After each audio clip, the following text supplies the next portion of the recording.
내가 그 집에서 먹은 밥으로 끝입니다. 이젠 남입니다. 30년을 운전한 그 사람이 제 손을 뿌리쳤습니다. 그리고는 저를 쓰레기차 발판 위로 밀어 올렸습니다. 살고 싶으면 거기 숨으세요. 난 모른 척 할 겁니다. 그런데 그때 바로 뒤에서 검은 세단 여러 대가 우리를 쫓아오고 있었습니다. 그날 저는 어떻게 됐을까요? 사연 시작 전 무료인 구독과 좋아요를 눌러주시고 지금 계신 곳을 댓글로 알려주세요. 그곳이 늘 무탈하고 행복하시길 바랍니다. 새벽 2시. 서울 한남동의 대저택 위로 억수 같은 비가 쏟아지고 있었습니다. 천둥 소리가 하늘을 찢을 듯 울렸죠. 모두가 잠든 깊은 밤, 하지만 굳게 닫힌 저택의 뒷문이 아주 조용히 열렸습니다. 검은 우비를 뒤집어 쓴 남자가 잠옷바람에 작은 아이를 끌다시피 데리고 뛰어나왔습니다. 남자는 김상철. 이 집안에서 30년 동안 운전대를 잡은 가장 충직한 기사였습니다. 그리고 그에게 질질 끌려가는 아이는 이제 겨우 8살, 거대한 그룹의 유일한 후계자 민재 도련님이었습니다. 아저씨 아파요. 손목 아파요.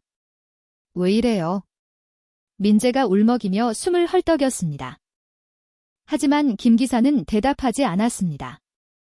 평소라면 도련님 넘어지십니다라며 업어줬을 그가 지금은 아이가 빗물 웅덩이에 미끄러져 무릎이 까져도 거칠게 잡아당길 뿐이었습니다. 김 기사는 아이를 골목 끝 어두운 구석으로 몰고 갔습니다. 그곳에는 번쩍이는 회장님의 검은 세단 대신 녹이 쓰러칠이 벗겨진 음식물 쓰레기 수거차 한 대가 서 있었습니다. 윙윙거리는 파리떼와 함께 트럭 짐칸에서는 시큼하고 역겨운 썩은 냄새가 빗물처럼 흘러내리고 있었습니다. 찌르는 냄새나 아저씨 나 집에 갈래. 민재가 코를 막고 뒷걸음질 쳤습니다. 할아버지한테 이를 거야? 아저씨 혼내달라고 할 거야. 그 짧은 순간 김 기사가 주머니에서 무언가를 꺼내 빗물 고인 바닥에 던졌습니다. 그것은 회장님의 벤츠 차키였습니다. 민재는 멍하니 바닥에 떨어진 차키를 바라봤습니다. 김 기사가 아주 낮고 건조한 목소리로 말했습니다.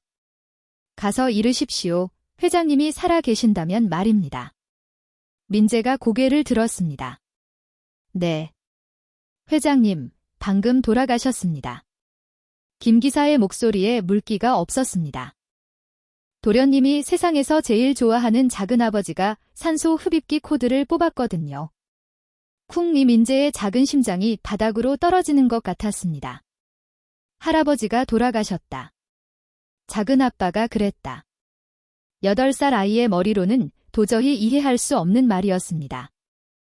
입술이 파래져 아무 말도 나오지 않았습니다. 하지만 민재를 더 무섭게 만든 건 김 기사의 눈빛이었습니다. 언제나 몰래 사탕을 쥐어주던 따뜻한 눈빛은 온데간데 없고 그 자리엔 남보다 더 차가운 냉기만 흐르고 있었습니다. 지금 집으로 돌아가면 도련님도 똑같이 됩니다.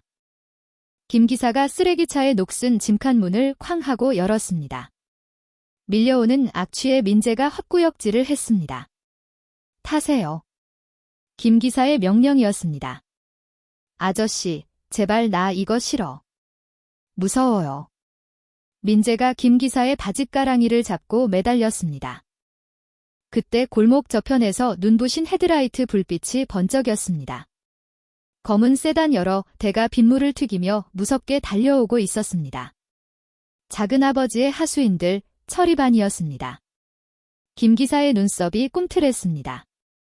그는 민재의 팔을 억지로 잡아떼며 소리쳤습니다. 울지 마, 귀찮게 진짜.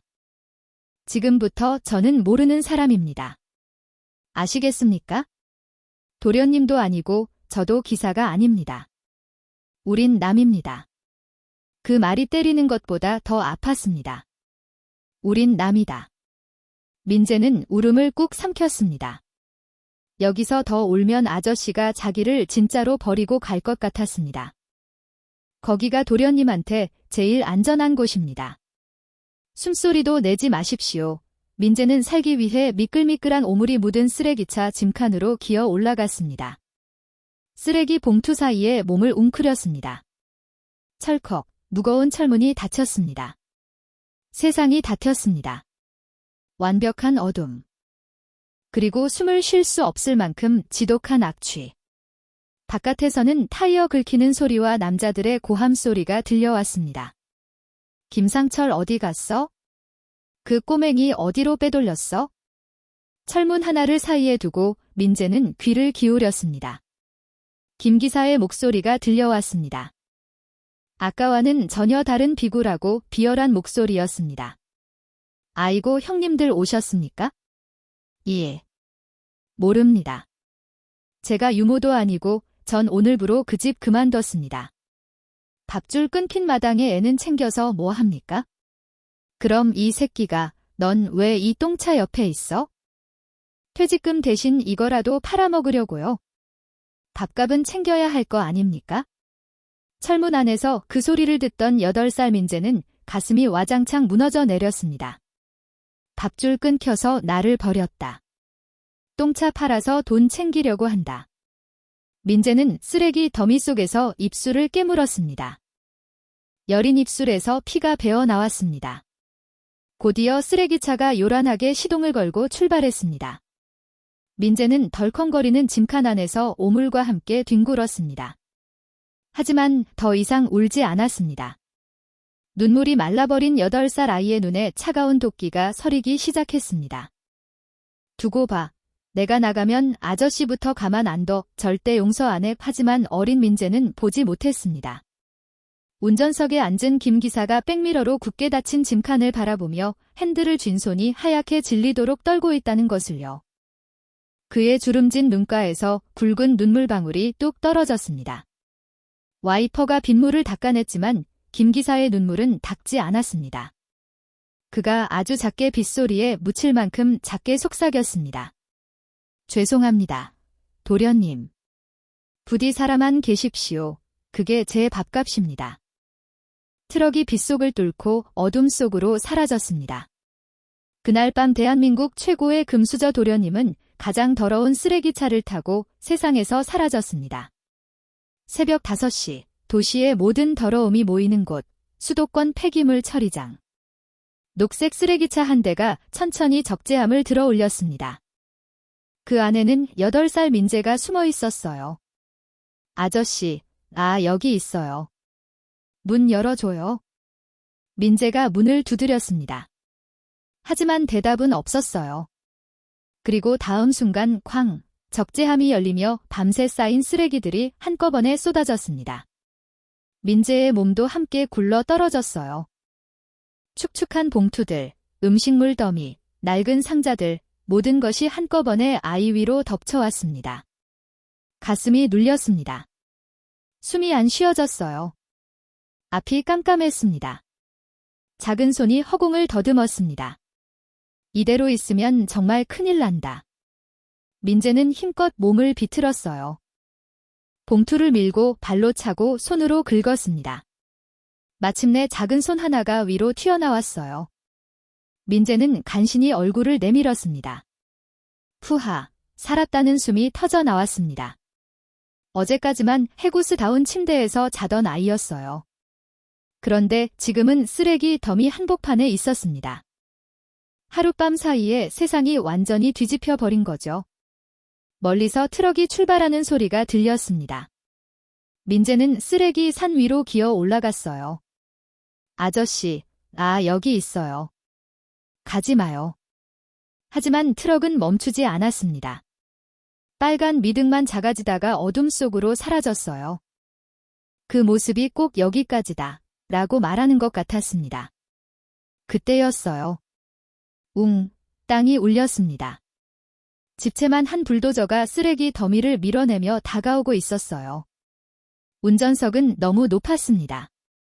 조그만 민재는 보이지 않았죠. 삐삐, 경고음이 울렸습니다. 거대한 삽이 코앞까지 밀려왔어요. 민재의 심장이 멎을 듯 뛰었습니다. 여기 사람 있어요. 목이 터져라 외쳤지만 기계 소리에 묻혀버렸습니다. 민재는 본능적으로 옆으로 몸을 던졌어요. 바로 옆 컨테이너 틈 간신히 몸을 숨겼습니다. 조금 전까지 서 있던 자리가 평평하게 밀려버렸어요. 딱 한 걸음 차이였습니다. 민재는 구석에 웅크린 채 덜덜 떨었습니다. 눈물이 났어요. 무서워서 아무 생각도 나지 않았습니다. 여기가 정말 지옥 같았어요. 한참 뒤 기계 소리가 멀어졌습니다. 주변이 다시 조용해졌어요. 차가운 새벽 공기만 남았습니다. 그때 민재의 손에 뭔가가 닿았어요. 천조각, 두툼한 옷, 익숙한 촉감, 작업복 점퍼였습니다. 김 기사 아저씨가 항상 입던 그 점퍼. 기름때 묻고 낡은 그 아저씨 냄새가 배어있는 옷. 이게 왜 여기 있지? 민재는 떨리는 손으로 주머니를 뒤졌어요. 뭔가 묵직했습니다. 비닐봉투 하나, 10,000원짜리 지폐 몇 장, 작은 손전등, 초코바 2개, 그리고 접힌 쪽지. 손전등 불빛 아래 삐뚤한 글씨가 보였어요. 김 기사 아저씨 글씨였습니다. 민재야, 배고프면 이거 먹어라. 밤에는 절대 움직이지 마라. 아저씨가 꼭 데리러 간다. 민재의 손이 멈췄습니다. 도련님이 아니었어요. 민재였습니다. 8년 동안 아저씨는 항상 도련님이라고 불렀습니다. 회사에서도 집에서도 사람들 앞에서도. 하지만 둘만 있을 때는 달랐어요. 민재야, 이거 먹어. 민재야, 조심해. 민재야, 아저씨가 지켜줄게. 그 목소리가 귓가에 맴돌았습니다. 평소처럼, 가족처럼. 머릿속이 복잡해졌습니다. 나를 버린 게 아니었어? 돈 때문이 아니었어. 그럼 아까 그 차가운 말은 뭐였지? 그 비굴한 목소리는 뭐였지? 민재는 점퍼를 끌어안았습니다. 점퍼에서 나는 땀 냄새, 기름 냄새, 담배 냄새. 이상하게도 그 냄새가 제일 따뜻했어요. 어제까지 살던 저택에서는 매일 고급 향수 냄새가 났습니다. 비싼 가구 냄새, 새 옷 냄새. 하지만 그 어떤 것도 이 낡은 점퍼만큼 따뜻하지 않았어요. 민재가 작게 중얼거렸습니다. 기다릴래? 아저씨 올 때까지 숨어 있을래? 민재는 컨테이너 구석에 몸을 웅크렸어요. 점퍼를 이불처럼 덮었습니다. 쪽지를 가슴에 꼭 쥐었어요. 의심과 믿음 사이 8살 아이는 그 차가운 새벽 처음으로 혼자 살아남는 법을 배우고 있었습니다. 하지만 민재는 몰랐어요. 지금 이 순간 그를 버린 척했던 그 김 기사가 도심 한복판에서 목숨을 걸고 추격자들을 끌어모으고 있다는 것을. 그리고 그 추격이 어떻게 끝나는지도. 새벽 5시 20분. 비는 아직도 그치지 않고 있었습니다. 도로 위 가로등 불빛이 젖은 아스팔트에 길게 번지고 있었어요. 녹색 쓰레기차 한 대가 텅 빈 도로를 덜컹거리며 달리고 있었습니다. 운전대를 잡은 김 기사 손이 하얗게 질려 있었어요. 너무 힘을 준 탓에 마디가 굳어버린 것 같았습니다. 그는 계속해서 백미러를 확인했어요. 1번, 2번, 3번 아무것도 없었습니다. 하지만 그는 알고 있었죠. 곧 온다는 걸, 반드시 온다는 걸. 조금만 더. 김 기사가 중얼거렸습니다. 생각만 해도 가슴이 찢어졌습니다. 지금 당장 차를 세우고 달려가고 싶었어요. 괜찮다고, 아저씨 여기 있다고 안아주고 싶었습니다. 하지만 지금 돌아보면 끝이에요. 그러니까 참아야 했어요. 그때였습니다. 멀리 도로 끝 갑자기 하얀 불빛 여러 개가 동시에 켜졌어요. 상라이트. 그리고 빠르게 가까워지는 그림자. 검은 세단. 한 대가 아니었습니다. 2대, 3대. 김 기사의 눈빛이 굳었어요. 왔군.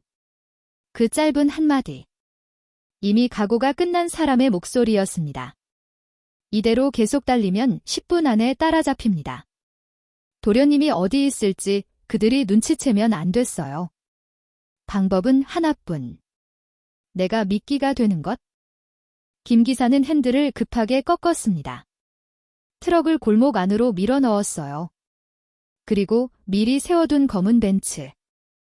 회장님 전용차. 놈들이 가장 먼저 찾을 차. 그는 트럭에서 내렸습니다.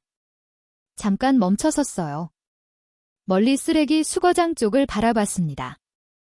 30년, 기저귀 갈아주던 시절부터 첫걸음 뗄 때부터 아저씨하고 뛰어오던 그 작은 발소리부터 처음 안아봤을 때가 떠올랐습니다. 갓 태어난 도련님. 주먹만 한 얼굴, 새빨간 볼로 그 작은 손가락이 김 기사의 손을 꼭 잡았었어요. 그때 김 기사는 혼자 다짐했습니다. 이 아이는 내가 지킨다. 그 다짐을 30년 동안 지켜왔습니다. 오늘도 지킬 겁니다. 방법이 달라졌을 뿐 도련님. 아주 작게 아무도 들을 수 없는 목소리로 말했어요. 지금부터 제가 미끼가 되겠습니다. 아저씨를 욕해도 됩니다. 미워해도 됩니다. 대신 사람만 계십시오. 벤츠 시동이 걸렸습니다. 부릉. 조용한 새벽 공기를 가르는 묵직한 엔진 소리. 김 기사는 아주 일부러 헤드라이트를 켰습니다. 그리고 엑셀을 깊게 밟았어요. 벤츠가 도로 위로 튀어나갔습니다. 요란하게, 눈에 잘 띄게. 나 여기 있다. 마치 그렇게 외치듯. 뒤쪽 세단들이 즉시 방향을 틀었어요. 녹색 쓰레기차는 쳐다보지도 않았습니다. 전부 벤츠만 쫓아오기 시작했어요. 김 기사는 백미러를 봤습니다. 여러 대의 불빛이 짐승처럼 달라붙어 있었어요. 그걸 보고 처음으로 웃었습니다. 그래, 나만 봐라. 끝까지 나만 쫓아와라. 빗길, 급커브, 신호등 모두 무시한 채 질주. 벤츠는 몇 번이나 크게 흔들렸습니다.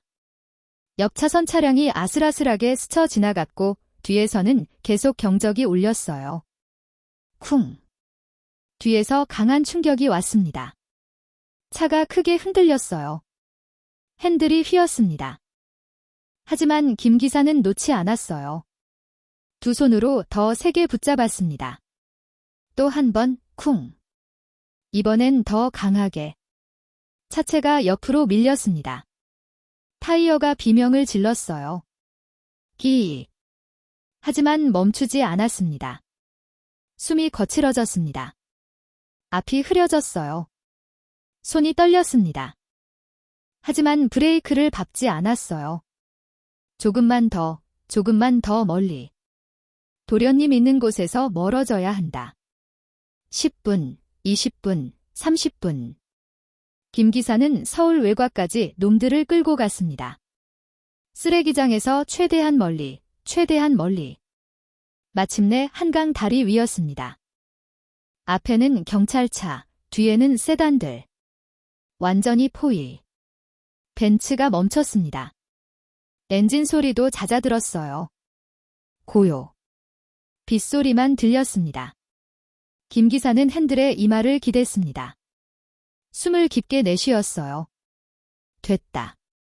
충분히 멀리 왔다. 이제 날 잡아도 된다. 차 문이 열렸습니다. 검은 옷의 남자들이 다가왔어요. 거칠게 소리쳤습니다. 애 어디 있냐? 그 꼬맹이 어디 숨겼어? 김 기사는 천천히 차에서 내렸습니다. 고개를 들었어요. 그리고 비틀거리며 웃었습니다. 일부러 더 비열하게, 더 악독하게. 몰라. 귀찮아서 버렸어. 죽었겠지? 남자들이 욕을 퍼부었습니다. 주먹이 날아왔어요. 김 기사는 피하지 않았습니다. 맞으면서도 웃었어요. 속으로는 다른 생각을 하고 있었거든요. 그래, 나한테 화풀이 해라. 나만 때려라. 대신 쓰레기장은 가지 마라. 도련님은 건드리지 마라. 곧 경찰 사이렌 소리가 울렸습니다. 사람들이 몰려들었어요. 카메라 플래시가 터졌습니다. 세상은 그를 납치범, 배신자, 돈에 미친 인간, 그렇게 불렀습니다. 내일 아침 뉴스에는 이렇게 나오겠죠. 30년 충복, 돈에 눈멀어 도련님 버리고 도주. 재벌과 운전기사의 배신, 충격. 괜찮습니다. 욕 먹어도 됩니다. 손가락질 받아도 됩니다. 감옥에 가도 됩니다. 도련님만 살면 그걸로 됐습니다. 수갑이 채워졌습니다. 찰칵. 차가운 쇠가 손목을 감쌌어요. 김 기사는 하늘을 올려다봤습니다. 빗물이 얼굴을 타고 흘렀습니다. 눈물인지 빗물인지 구분할 수 없었어요. 하지만 그는 웃고 있었습니다. 성공했으니까요.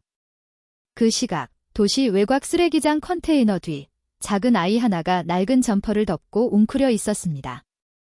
손에는 구겨진 쪽지가 쥐어져 있었어요. 아저씨가 꼭 데리러 간다. 아이는 그 쪽지를 가슴에 꼭 안고 잠들어 있었습니다. 추운 새벽, 쓰레기 냄새 가득한 그곳에서 그래도 아이의 얼굴은 평온했어요. 믿고 있었으니까요. 아저씨가 온다고, 꼭 온다고. 아무도 모릅니다. 한 남자가 자기 인생 전부를 걸고 세상에서 가장 더러운 곳에 가장 소중한 아이를 숨겨두었다는 걸? 그리고 그 아이는 15년 후 그 진실을 알게 됩니다. 하지만 그때는 이미 너무 늦은 뒤였습니다. 새벽이 지나고 아침이 왔습니다. 비는 잦아들었지만 공기는 축축하게 젖어 있었어요. 멀리서 기계 소리가 다시 들려오기 시작했습니다. 삐삐, 경고음. 땅을 긁는 쇳소리. 매립지 전체가 잠에서 깨어나고 있었죠. 컨테이너 뒤에 웅크려 있던 민재도 그 소리에 눈을 떴습니다. 눈꺼풀이 무거웠어요. 몸은 돌처럼 굳어 있었습니다. 점퍼를 덮고 잤지만 등이 계속 시렸어요. 그래도 민재는 먼저 가슴을 더듬었습니다.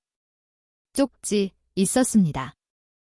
구겨진 종이가 손바닥에 닿는 순간 민재의 목이 따끔해졌어요. 아저씨가 꼭 데리러 간다. 그 문장을 떠올리자 울음이 올라오려 했습니다. 하지만 꾹 참았어요. 울면 안 됩니다. 여기는 울어도 아무도 달래주지 않는 곳이니까요. 민재는 조심조심 몸을 일으켰습니다. 온몸이 쑤셨어요. 어제까지는 푹신한 침대에서 잤는데 오늘은 차가운 시멘트 바닥에서 잤습니다. 하룻밤 사이에 세상이 완전히 달라졌어요. 바로 그때였습니다. 컨테이너 옆으로 누군가의 발소리가 가까워졌어요. 자갈을 밟는 소리, 또각또각. 민재는 숨이 멎는 줄 알았습니다. 처리반이 왔을까? 나를 찾으러 온 걸까? 민재는 점퍼를 끌어안고 몸을 최대한 작게 만들었어요. 심장이 목구멍까지 뛰었습니다. 하지만 들려온 목소리는 조금 달랐습니다. 거칠고 피곤한 일하는 사람의 목소리였죠. 얘야, 오늘도 장난 아니네. 냄새가 사람 잡겠다. 다른 남자가 대답했어요. 빨리 밀어. 오전 물량 들어온다. 민재는 그제야 깨달았습니다. 여기는 누구도 자기를 찾으러 오는 곳이 아니라 그냥 일을 하러 오는 곳이라는 거요. 쓰레기를 치우러 오는 곳, 쓰레기를 묻으러 오는 곳. 그리고 지금 자신도 쓰레기처럼 버려진 거라는 걸 그 생각이 드니까 가슴이 쿵 내려앉았어요. 하지만 민재는 고개를 저었습니다. 아니야. 아저씨가 온다고 했어? 꼭 온다고 했어?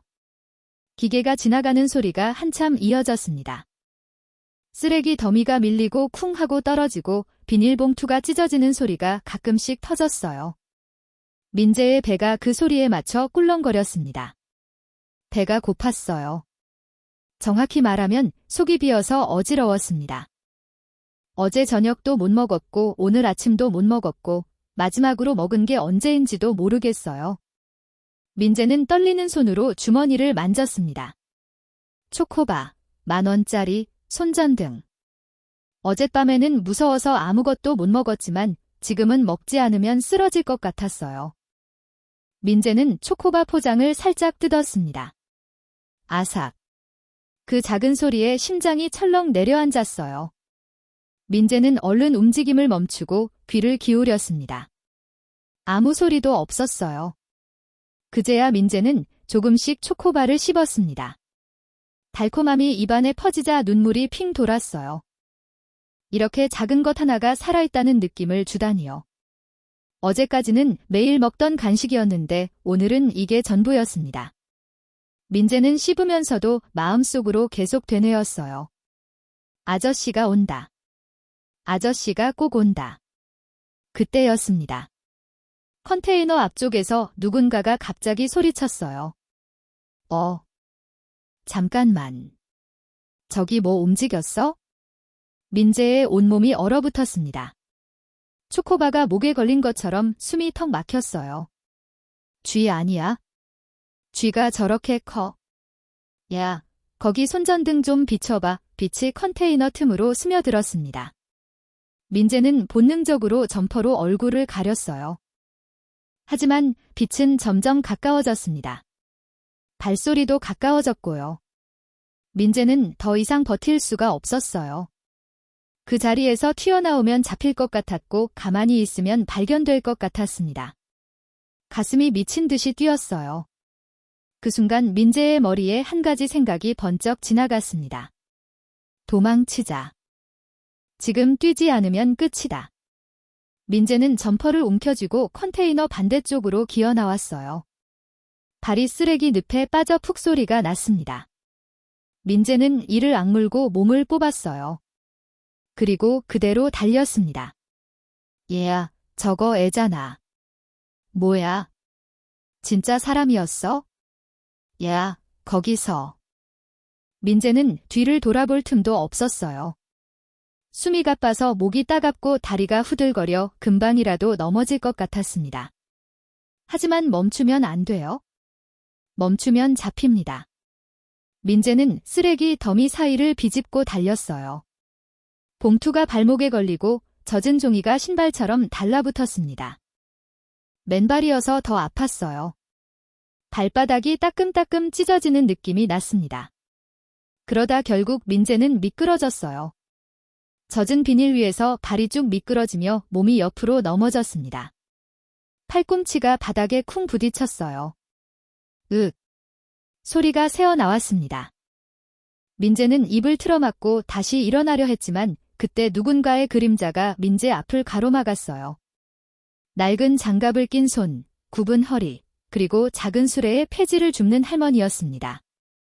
할머니는 민재를 보자마자 순간 얼굴이 굳었어요. 주름 가득한 눈이 민재의 얼굴을 훑었습니다. 맨발, 찢어진 잠옷, 흙투성이 얼굴, 그리고 겁에 질린 눈. 할머니는 1초도 망설이지 않았어요. 민재의 팔을 잡아 끌었습니다. 민재는 놀라서 몸을 뺐어요. 아니요, 저는... 할머니는 말이 없었습니다. 대신 손가락을 입술에 갖다 대며 조용히 하라는 몸짓을 했어요. 그리고 민재를 수레 뒤로 숨겼습니다. 바로 그때 인부들이 달려왔어요. 여기였는데 어디 갔지? 얘야, 꼬맹이. 너 여기서 뭐해? 위험해. 할머니는 인부들을 바라보며 고개를 저었습니다. 아무 말도 하지 않았지만 표정은 단호했어요. 인부가 할머니를 힐끗 보더니 혀를 찼습니다. 에이, 또 할머니네. 할머니, 여기 위험하다고 했잖아요. 할머니는 고개만 끄덕였어요. 그리고 손으로 저쪽을 가리켰습니다. 마치 쥐라도 봤다는 듯이 관심을 다른 데로 돌렸어요. 인부들이 투덜거리며 돌아서는 순간 할머니는 민재의 팔을 꼭 잡고 수레를 끌며 천천히 다른 구역으로 이동했습니다. 민재는 수레 뒤에 몸을 숨긴 채 할머니의 발걸음만 바라봤어요. 그 발걸음이 이상하게도 단단해 보였습니다. 마치 이곳에서 살아남는 법을 아는 사람처럼요. 한참을 걸었습니다. 사람들 눈이 닿지 않는 그늘진 곳에 도착했어요. 할머니는 그제야 민재를 수레 뒤에서 꺼내듯 앉혔습니다. 민재는 손이 떨렸어요. 겁이 나서가 아니라 긴장이 풀리자 갑자기 몸이 버티지 못했습니다. 민재가 조용히 말했어요. 할머니, 저는 길을 잃었어요. 할머니는 민재의 얼굴을 찬찬히 바라봤습니다. 오래도록 마치 뭔가를 확인하듯. 그리고 주머니를 뒤져 작은 물병 하나를 꺼내 건넸어요. 민재는 물을 받아들고도 한참을 못 마셨습니다. 낯선 사람에게서 뭘 받는 게 무서웠어요. 하지만 목이 너무 말랐습니다. 민재는 결국 한 모금 삼켰어요. 그 순간 눈물이 또 올라왔습니다. 물 한 모금이 이렇게 고마울 줄 몰랐어요. 할머니는 말없이 민재의 어깨에 점퍼를 다시 덮어줬어요. 그 손길이 거칠었지만 따뜻했어요. 할머니가 처음으로 입을 열었습니다. 목소리가 갈라져 있었어요. 오랫동안 말을 안 한 사람 같았습니다. 누가 쫓아? 민재는 대답하지 못했어요. 어떻게 말해야 할지 몰랐습니다. 할아버지가 돌아가셨다고, 작은 아빠가 나를 죽이려 한다고. 8살이 감당하기엔 너무 큰 말들이었어요. 민재는 그냥 고개를 숙였습니다. 그리고 속삭이듯 말했어요. 아저씨가 꼭 온댔어요. 할머니는 대답 대신 민재의 손에 쪽지가 있는지 확인하듯 슬쩍 봤어요. 구겨진 종이를 꼭 쥔 손가락. 할머니는 고개를 아주 천천히 끄덕였습니다. 그 끄덕임 하나가 민재의 마음을 조금 붙잡아줬어요. 할머니가 낮게 말했습니다. 기다려. 여기 있어? 움직이면 안 돼. 민재는 입술을 깨물었어요. 믿어야 합니다. 지금은 믿는 것 말고는 아무것도 없으니까요. 그 시각, 도시 한복판에서는 김 기사의 얼굴이 TV에 나오고 있었습니다. 30년 충복, 돈에 눈멀어 도련님 유기. 재벌과 운전기사의 배신, 국민 분노. 사람들은 김 기사를 욕했겠죠. 하지만 민재는 아직 몰랐어요. 자기를 살리기 위해 한 사람이 어떤 표정을 하고 있었는지, 수갑을 차면서도 웃고 있었다는 걸, 성공했다고 안도하고 있었다는 걸, 그리고 민재도 몰랐어요. 쓰레기장에도 눈이 있다는 걸, 여기서 도망치는 아이 하나가 누군가에겐 아주 비싼 단서가 될 수 있다는 걸 멀리서 누군가가 전화를 걸고 있었습니다. 여기 쓰레기장에 애가 하나 있는데요. 네, 8살쯤 되어 보여요. 맨발이고 잠옷 입고 있어요. 민재는 점퍼를 더 꼭 움켜쥐었어요. 그리고 마음속으로 다시 한번 말했습니다. 아저씨, 빨리 와요. 저 여기 있어요? 그 말이 바람에 섞여 사라지지 않도록 민재는 두 손으로 가슴을 꼭 눌렀습니다. 사흘이 지났습니다. 쓰레기장 근처에 있는 폐지 줍는 할머니 집에서 민재는 눈을 떴습니다. 새벽 공기가 매섭게 차가웠습니다. 지붕이 낡은 슬레이트 집 사이로 바람이 휘파람처럼 스며들었어요. 컨테이너를 이어붙여 만든 작은 단칸방. 그 방 구석 낡은 이불 속에서 민재가 눈을 떴어요. 천장이 낮았어요. 손을 뻗으면 닿을 것 같았습니다. 곰팡이 얼룩이 군데군데 피어 있었고 형광등은 반쯤 나간 채 깜빡거렸어요. 어젯밤 내내 지지직, 지지직, 그 소리 때문에 잠도 제대로 못 잤습니다. 몸을 일으키자 등에서 퀴퀴한 냄새가 났어요. 쓰레기 냄새, 땀 냄새, 젖은 점퍼 냄새. 사흘째 씻지 못했습니다. 어제까지만 해도, 아니 사흘 전까지만 해도 향수 냄새 나는 침대에서 자던 아이였어요. 매일 아침 따뜻한 물로 샤워했고 포근포근한 수건으로 몸을 닦았고 부드러운 잠옷을 입었습니다. 지금은요. 바닥에 깔린 골판지 위에서 쪼그려 자고 있었죠. 이불은 얇아서 등이 시렸고 베개는 없어서 팔을 베고 잤습니다. 방 한쪽에서 달그락 소리가 들렸어요. 할머니였습니다. 허리가 굽은 채 낡은 주전자로 물을 끓이고 있었어요. 일어났니? 갈라진 목소리. 며칠째 들어도 익숙해지지 않았습니다. 그래도 이상하게 따뜻했어요. 배고프지? 라면 하나 끓였다. 같이 먹자. 민재는 대답하지 않았습니다. 고개만 끄덕였어요. 말을 하면 목이 막혀 올 것 같았거든요. 라면은 반쪽짜리 냄비 하나. 국물은 거의 물이었고 면은 둘이 나눠 먹기엔 턱없이 적었습니다. 할머니가 젓가락으로 면을 집었어요. 그리고 절반 이상을 민재 그릇에 얹었습니다. 많이 먹어라. 애는 커야지. 민재는 그 말에 젓가락이 멈췄어요. 할머니 그릇을 봤습니다. 국물밖에 없었어요. 할머니는요? 나는 됐다. 어제 빵 먹었어. 거짓말인 거 알았습니다. 어제 빵 같은 거 없었어요. 할머니는 민재 먹는 거 보면서 물만 마셨거든요. 그 순간 민재 가슴이 욱하고 막혔습니다. 왜 이 할머니는 챙겨주는데? 처음 본 아이를 숨겨주고 밥을 나눠주고 자기 이불을 덮어주는데 왜 그 아저씨는? 30년을 함께한 아저씨는? 젓가락이 덜컥 떨어졌습니다. 눈물이 떨어질 것 같아 급히 고개를 숙였어요. 할머니가 민재를 바라봤습니다. 아무 말 없이 그냥 등을 토닥여줬어요. 툭, 툭 그 손길이 거칠었지만 이상하게 따뜻했습니다. 밖으로 나가자 아침 공기가 매서웠어요. 손수레 하나, 낡은 고무장갑, 폐지 묶는 노끈. 할머니는 아무 말 없이 손수레를 끌었습니다. 민재는 뒤에서 밀었어요. 할머니, 나도 도울게요. 할머니가 고개를 저었습니다. 넌 여기 있어? 위험해. 하지만 민재는 따라갔어요. 가만히 있으면 머리가 터질 것 같았거든요. 생각이 자꾸 아저씨한테 갔습니다. 그게 싫었어요. 골목마다 박스가 쌓여 있었습니다. 치킨집 앞, 편의점, 아파트 분리수거장. 민재는 처음으로 폐지를 주워봤습니다. 박스를 접고 신문지를 묶고 손수레에 실었어요. 민재 손에 처음으로 박스 냄새가 배었습니다. 종이 먼지가 날렸어요. 손바닥이 까슬까슬해졌습니다.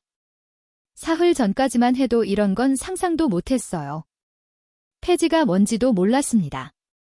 손수레가 뭔지도 몰랐어요. 세상에 이렇게 사는 사람이 있다는 것도. 몇 번을 나르자 손에 물집이 잡혔습니다. 아팠어요.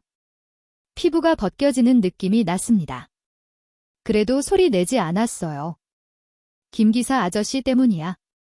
그 생각만 계속 났습니다. 나만 봐라. 끝까지 나만 쫓아와라. 마지막으로 들었던 그 목소리. 거짓말쟁이, 배신자. 돈 때문에 나를 버린 인간. 민재 입술이 파르르 떨렸습니다. 박스를 더 세게 눌렀어요. 손이 아팠지만 참았습니다. 아픈 게 나았어요. 생각 안 해도 되니까. 점심때가 됐습니다. 할머니가 주머니에서 뭔가를 꺼냈어요. 비닐봉지 안에 식은 밥덩이와 김치 몇 조각이 들어 있었습니다. 먹어라.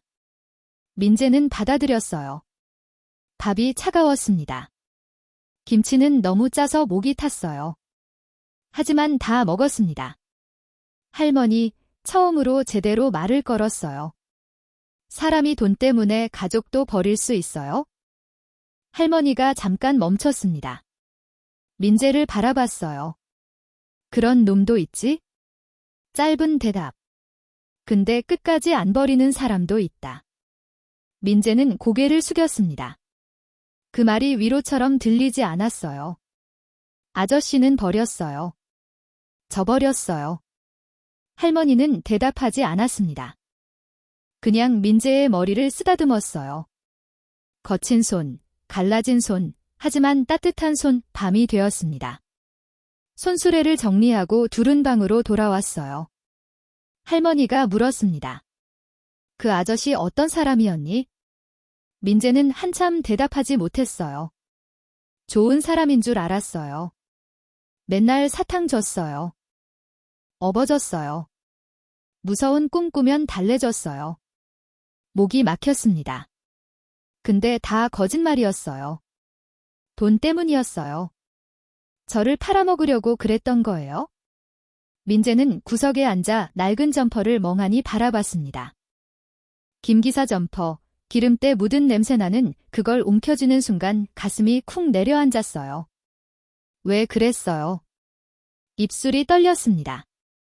왜 나를 버렸어요? 점퍼를 벽에 던졌습니다. 툭 하고 떨어졌어요. 그런데 몇 초 뒤 다시 주워들었습니다. 이상했어요. 버리고 싶은데 손이 떨어지지 않았습니다. 미워하고 싶은데 놓을 수가 없었어요. 점퍼를 끌어안으니 묘하게 따뜻했습니다. 땀 냄새, 기름 냄새, 담배 냄새. 어릴 적 기억이 떠올랐어요. 4살 때 열이 펄펄 났던 밤, 아저씨가 밤새 이마에 물수건을 얹어줬습니다. 5살 때 처음 자전거 탄 날, 넘어질 때마다 아저씨가 뒤에서 잡아줬어요. 6살 때 천둥 치는 밤, 무서워서 울었더니 아저씨가 업어서 재워줬어요. 근데 왜 보고 싶어? 아이답지 않은 말이 작게 흘러나왔어요. 8살이 감당하기엔 너무 복잡한 감정이었습니다. 그날 밤 민재는 점퍼를 이불처럼 덮고 작게 웅크렸어요. 바깥에서는 바람이 슬레이트를 흔들고 있었고 할머니는 코를 골며 주무셨어요. 민재는 눈을 꼭 감았어요. 분노, 외로움, 그리고 아주 작은 기대. 혹시라도 아저씨가 나 찾으러 오면? 그 생각을 하다가 스스로 고개를 세게 흔들었습니다. 안 와, 절대 안 와, 애 나 버렸잖아. 하지만 그 점퍼를 끝내 놓지 못한 채 8살 아이는 낯선 가난한 방에서 처음으로 혼자 사는 법을 배우고 있었습니다. 그리고 다음 날 아침, 민재는 그 점퍼 주머니에서 뭔가를 발견하게 됩니다. 새벽 공기가 아직 차가웠습니다. 컨테이너 판잣집 지붕 위로 밤새 내린 빗물이 또르르 흘러내리고 있었어요. 할머니는 벌써 나가셨습니다. 손수레 끌고 폐지 주우러 아직 해 뜨기 전이었어요. 민재는 혼자 남았습니다. 낡은 이불을 걷고 일어났어요. 발바닥이 시렸습니다. 차가운 시멘트 바닥, 저택 대리석 바닥보다 훨씬 더 차가운 온도였어요. 배가 고팠습니다. 어제 먹은 건 컵라면 반 개뿐이었거든요.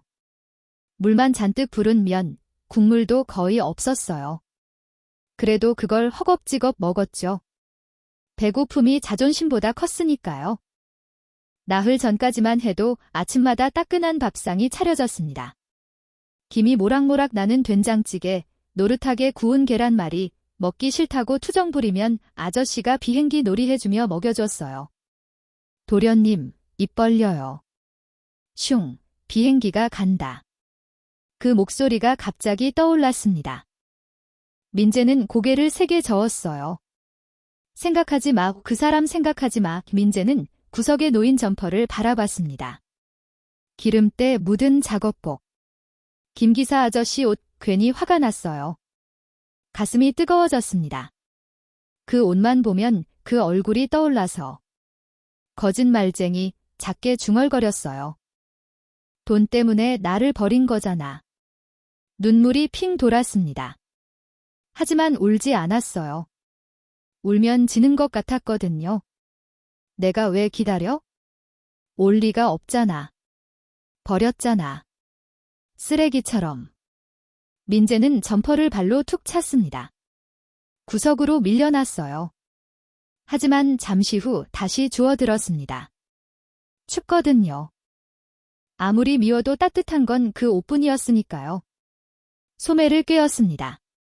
품이 컸어요. 거의 무릎까지 내려왔습니다. 소매 끝이 손을 덮었어요. 마치 아저씨가 뒤에서 안아주는 느낌 같았죠. 6살 때가 떠올랐습니다. 겨울밤, 창밖에 눈이 펑펑 내리던 날, 아저씨가 이 점퍼로 민재를 감싸줬어요. 도련님 춥죠? 아저씨 옷 따뜻하죠? 이 안에 있으면 감기 안 걸려요. 그때 이 점퍼가 세상에서 제일 따뜻했습니다. 지금도 여전히 따뜻했어요. 순간 괜히 더 화가 났습니다. 이러지 마. 좋은 사람인 척하지 마. 민재는 고개를 세게 저었어요. 하지만 몸은 점퍼 안으로 더 파고들었습니다. 냄새가 났어요. 기름 냄새, 담배 냄새, 땀 냄새. 이상하게도 그 냄새가 제일 따뜻했습니다. 저택 향수 냄새보다, 비싼 음식 냄새보다 훨씬. 그때였습니다. 주머니 안에서 뭔가가 툭 걸렸어요. 묵직한 느낌. 민재는 손을 넣었습니다. 손이 떨렸습니다. 더 깊숙이, 안쪽 안감. 바느질 자국이 보였어요. 억지로 꿰맨 흔적, 서툰 바느질. 아저씨가 직접 꿰맨 거였어요. 바느질 못하는 아저씨가 밤새 혼자 꿰맨 거예요. 민재는 실밥을 뜯었습니다. 손톱으로 하나씩 조심스럽게. 가슴이 철렁 내려앉았어요. 머리가 하얘졌습니다. 왜 이런 걸? 툭 뭔가 떨어졌어요. 작은 도장 하나, 붉은 나무 인감. 민재의 숨이 멎었습니다. 이건 할아버지 도장. 그 집안에서 가장 중요한 물건. 금고 안에 있어야 할 물건. 함부로 만지면 혼나는 물건. 왜 이게 여기 있지? 그리고 작은 저장 장치 하나, USB. 민재는 몰랐어요. 이게 뭔지, 왜 중요한지. 하지만 한 가지는 알았습니다. 아저씨가 그날 밤 민재만 숨긴 게 아니었어요.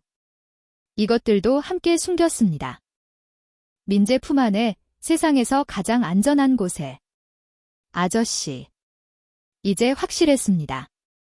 버린 게 아니었어요. 숨긴 거였습니다. 지킨 거였어요. 그 순간 민재의 가슴이 무너졌습니다. 왜 그렇게 말했어? 왜 나 미워하게 만들었어? 왜 혼자 다 뒤집어 쓰고? 그날 밤이 떠올랐어요. 몰라. 귀찮아서 버렸어. 죽었겠지? 그 차가운 목소리, 그 비열한 웃음, 다 연기였어요. 나를 살리려고 일부러 나쁜 사람인 척한 거였어요. 바보, 진짜 바보 아저씨. 혼자 영웅인 척하지 말라고. 점퍼를 끌어안고 울었습니다. 소리도 못 내고 그냥 어깨만 들썩이며. 나흘 동안 아저씨를 욕했어요. 배신자라고, 거짓말쟁이라고, 돈 때문에 나를 버린 인간이라고. 그런데 아저씨는 그 욕을 다 듣고도 아무 말 안 하고 혼자 맞고 있었던 거예요. 미안해, 아저씨. 미안해. 내가 몰랐어. 한참을 울었습니다. 눈물이 마를 때까지. 그리고 눈물을 닦았어요. 작게 말했습니다. 기다릴게. 이번엔 진짜 믿고 기다릴게. 그러니까 꼭 와 이 쪽지를 가슴에 품었습니다. 도장과 USB도 함께 점퍼 안쪽 깊숙이 넣었어요. 아저씨가 지켜준 것들. 이번엔 내가 지킬게. 그날 8살 민재는 처음으로 알았습니다. 세상에서 제일 더러운 곳에서도 누군가는 자기 인생을 걸고 자기를 지켜주고 있다는 걸, 사랑은 말로 하는 게 아니라는 걸. 그리고 그 시각, 서울 어딘가 경찰서 유치장. 차가운 시멘트 바닥에 김 기사가 앉아 있었습니다. 얼굴에는 멍이 들어 있었어요. 입술은 터져 있었습니다. 하지만 그는 웃고 있었어요. 눈을 감고 조용히. 도련님, 살아있죠? 아저씨가 숨겨둔 거 잘 찾았죠? 대답은 들리지 않았습니다. 하지만 김 기사는 믿고 있었어요. 그 아이는 살아있다고, 반드시 살아남을 거라고. 그게 그의 유일한 희망이었습니다. 아침 햇살이 판잣집 틈으로 조용히 스며들었습니다. 밤새 떨던 공기가 조금 누그러졌어요. 민재는 점퍼를 끌어안은 채 눈을 떴습니다. 몸은 아직 축축했고 등이 욱신거렸어요. 하지만 이상하게도 어젯밤보다 덜 무서웠습니다. 문 밖에서 철컹, 술에 바퀴 끄는 소리가 들렸어요. 할머니였습니다. 폐지를 한가득 실고 천천히 돌아오고 있었죠. 허리가 굽어서 키가 반으로 줄어든 것처럼 보였어요. 그래도 손수레는 놓지 않았습니다. 매일 아침 해 뜨기 전부터. 아이고, 우리 강아지 일어났네. 할머니가 웃었어요. 입가 주름이 깊게 접혔습니다. 그 주름이 이상하게 따뜻했어요. 배고프지. 민재는 고개를 끄덕였습니다. 부끄러웠어요. 어제도 얻어먹었는데 또 배가 고팠거든요. 할머니는 검은 냄비를 꺼냈습니다. 쌀과 김치 조금, 그리고 물을 많이. 보글보글 얇은 죽이 끓었어요. 김이 모락모락 올라왔습니다. 많이 못 쪄서 미안하다. 이 할미가 형편이 안 돼. 민재는 급히 고개를 저었어요. 아니에요. 괜찮아요. 목이 메웠습니다. 저택에서 먹던 수십 가지 반찬보다 이 죽이 더 따뜻했어요. 한 숟갈, 두 숟갈. 입안이 될 만큼 뜨거웠습니다. 그런데도 눈물이 났어요. 왜인지 몰랐습니다. 그냥 누가 자기 밥을 챙겨준 게 오랜만이었거든요. 저택에서는요, 밥상은 항상 차려져 있었어요. 하지만 함께 먹는 사람은 없었습니다.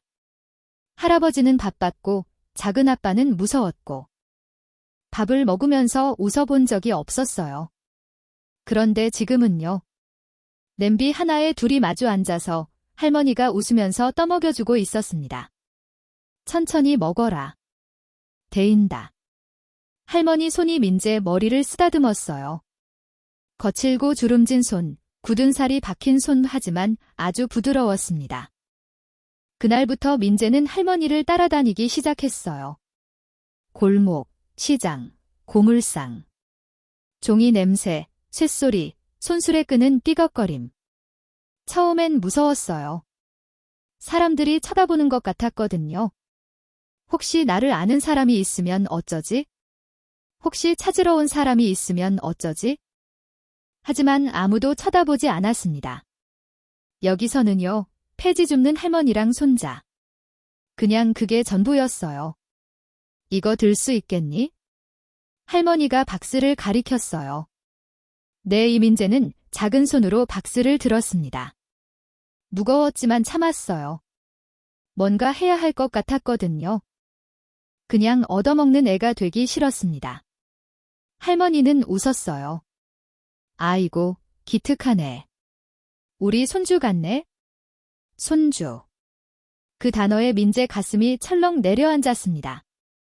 손주, 원래 자기 자리였죠. 대한민국에서 제일 큰 집의 손주. 근데 지금은요. 폐지 줍는 할머니 손주, 박스 나르는 손주. 이상했어요. 이쪽이 더 편했습니다. 저택에서는 항상 긴장했거든요.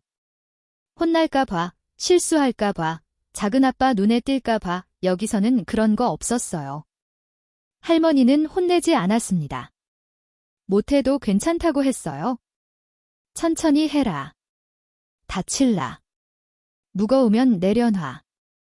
그 말들이 이상하게 마음에 남았어요. 밤이 되면 할머니는 낡은 이불을 덮어주며 말했습니다. 춥지. 내가 살아있는 동안은 굶기진 않을게. 그 말에 민재는 처음으로 크게 울었어요. 소리 내서 아이처럼.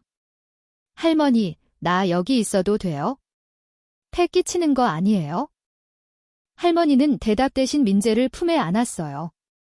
바보 같은 소리 마라. 사람이 사람 옆에 있는 게 무슨 패냐. 그 품이 작았습니다. 뼈만 앙상한 품, 하지만 세상에서 제일 따뜻했어요.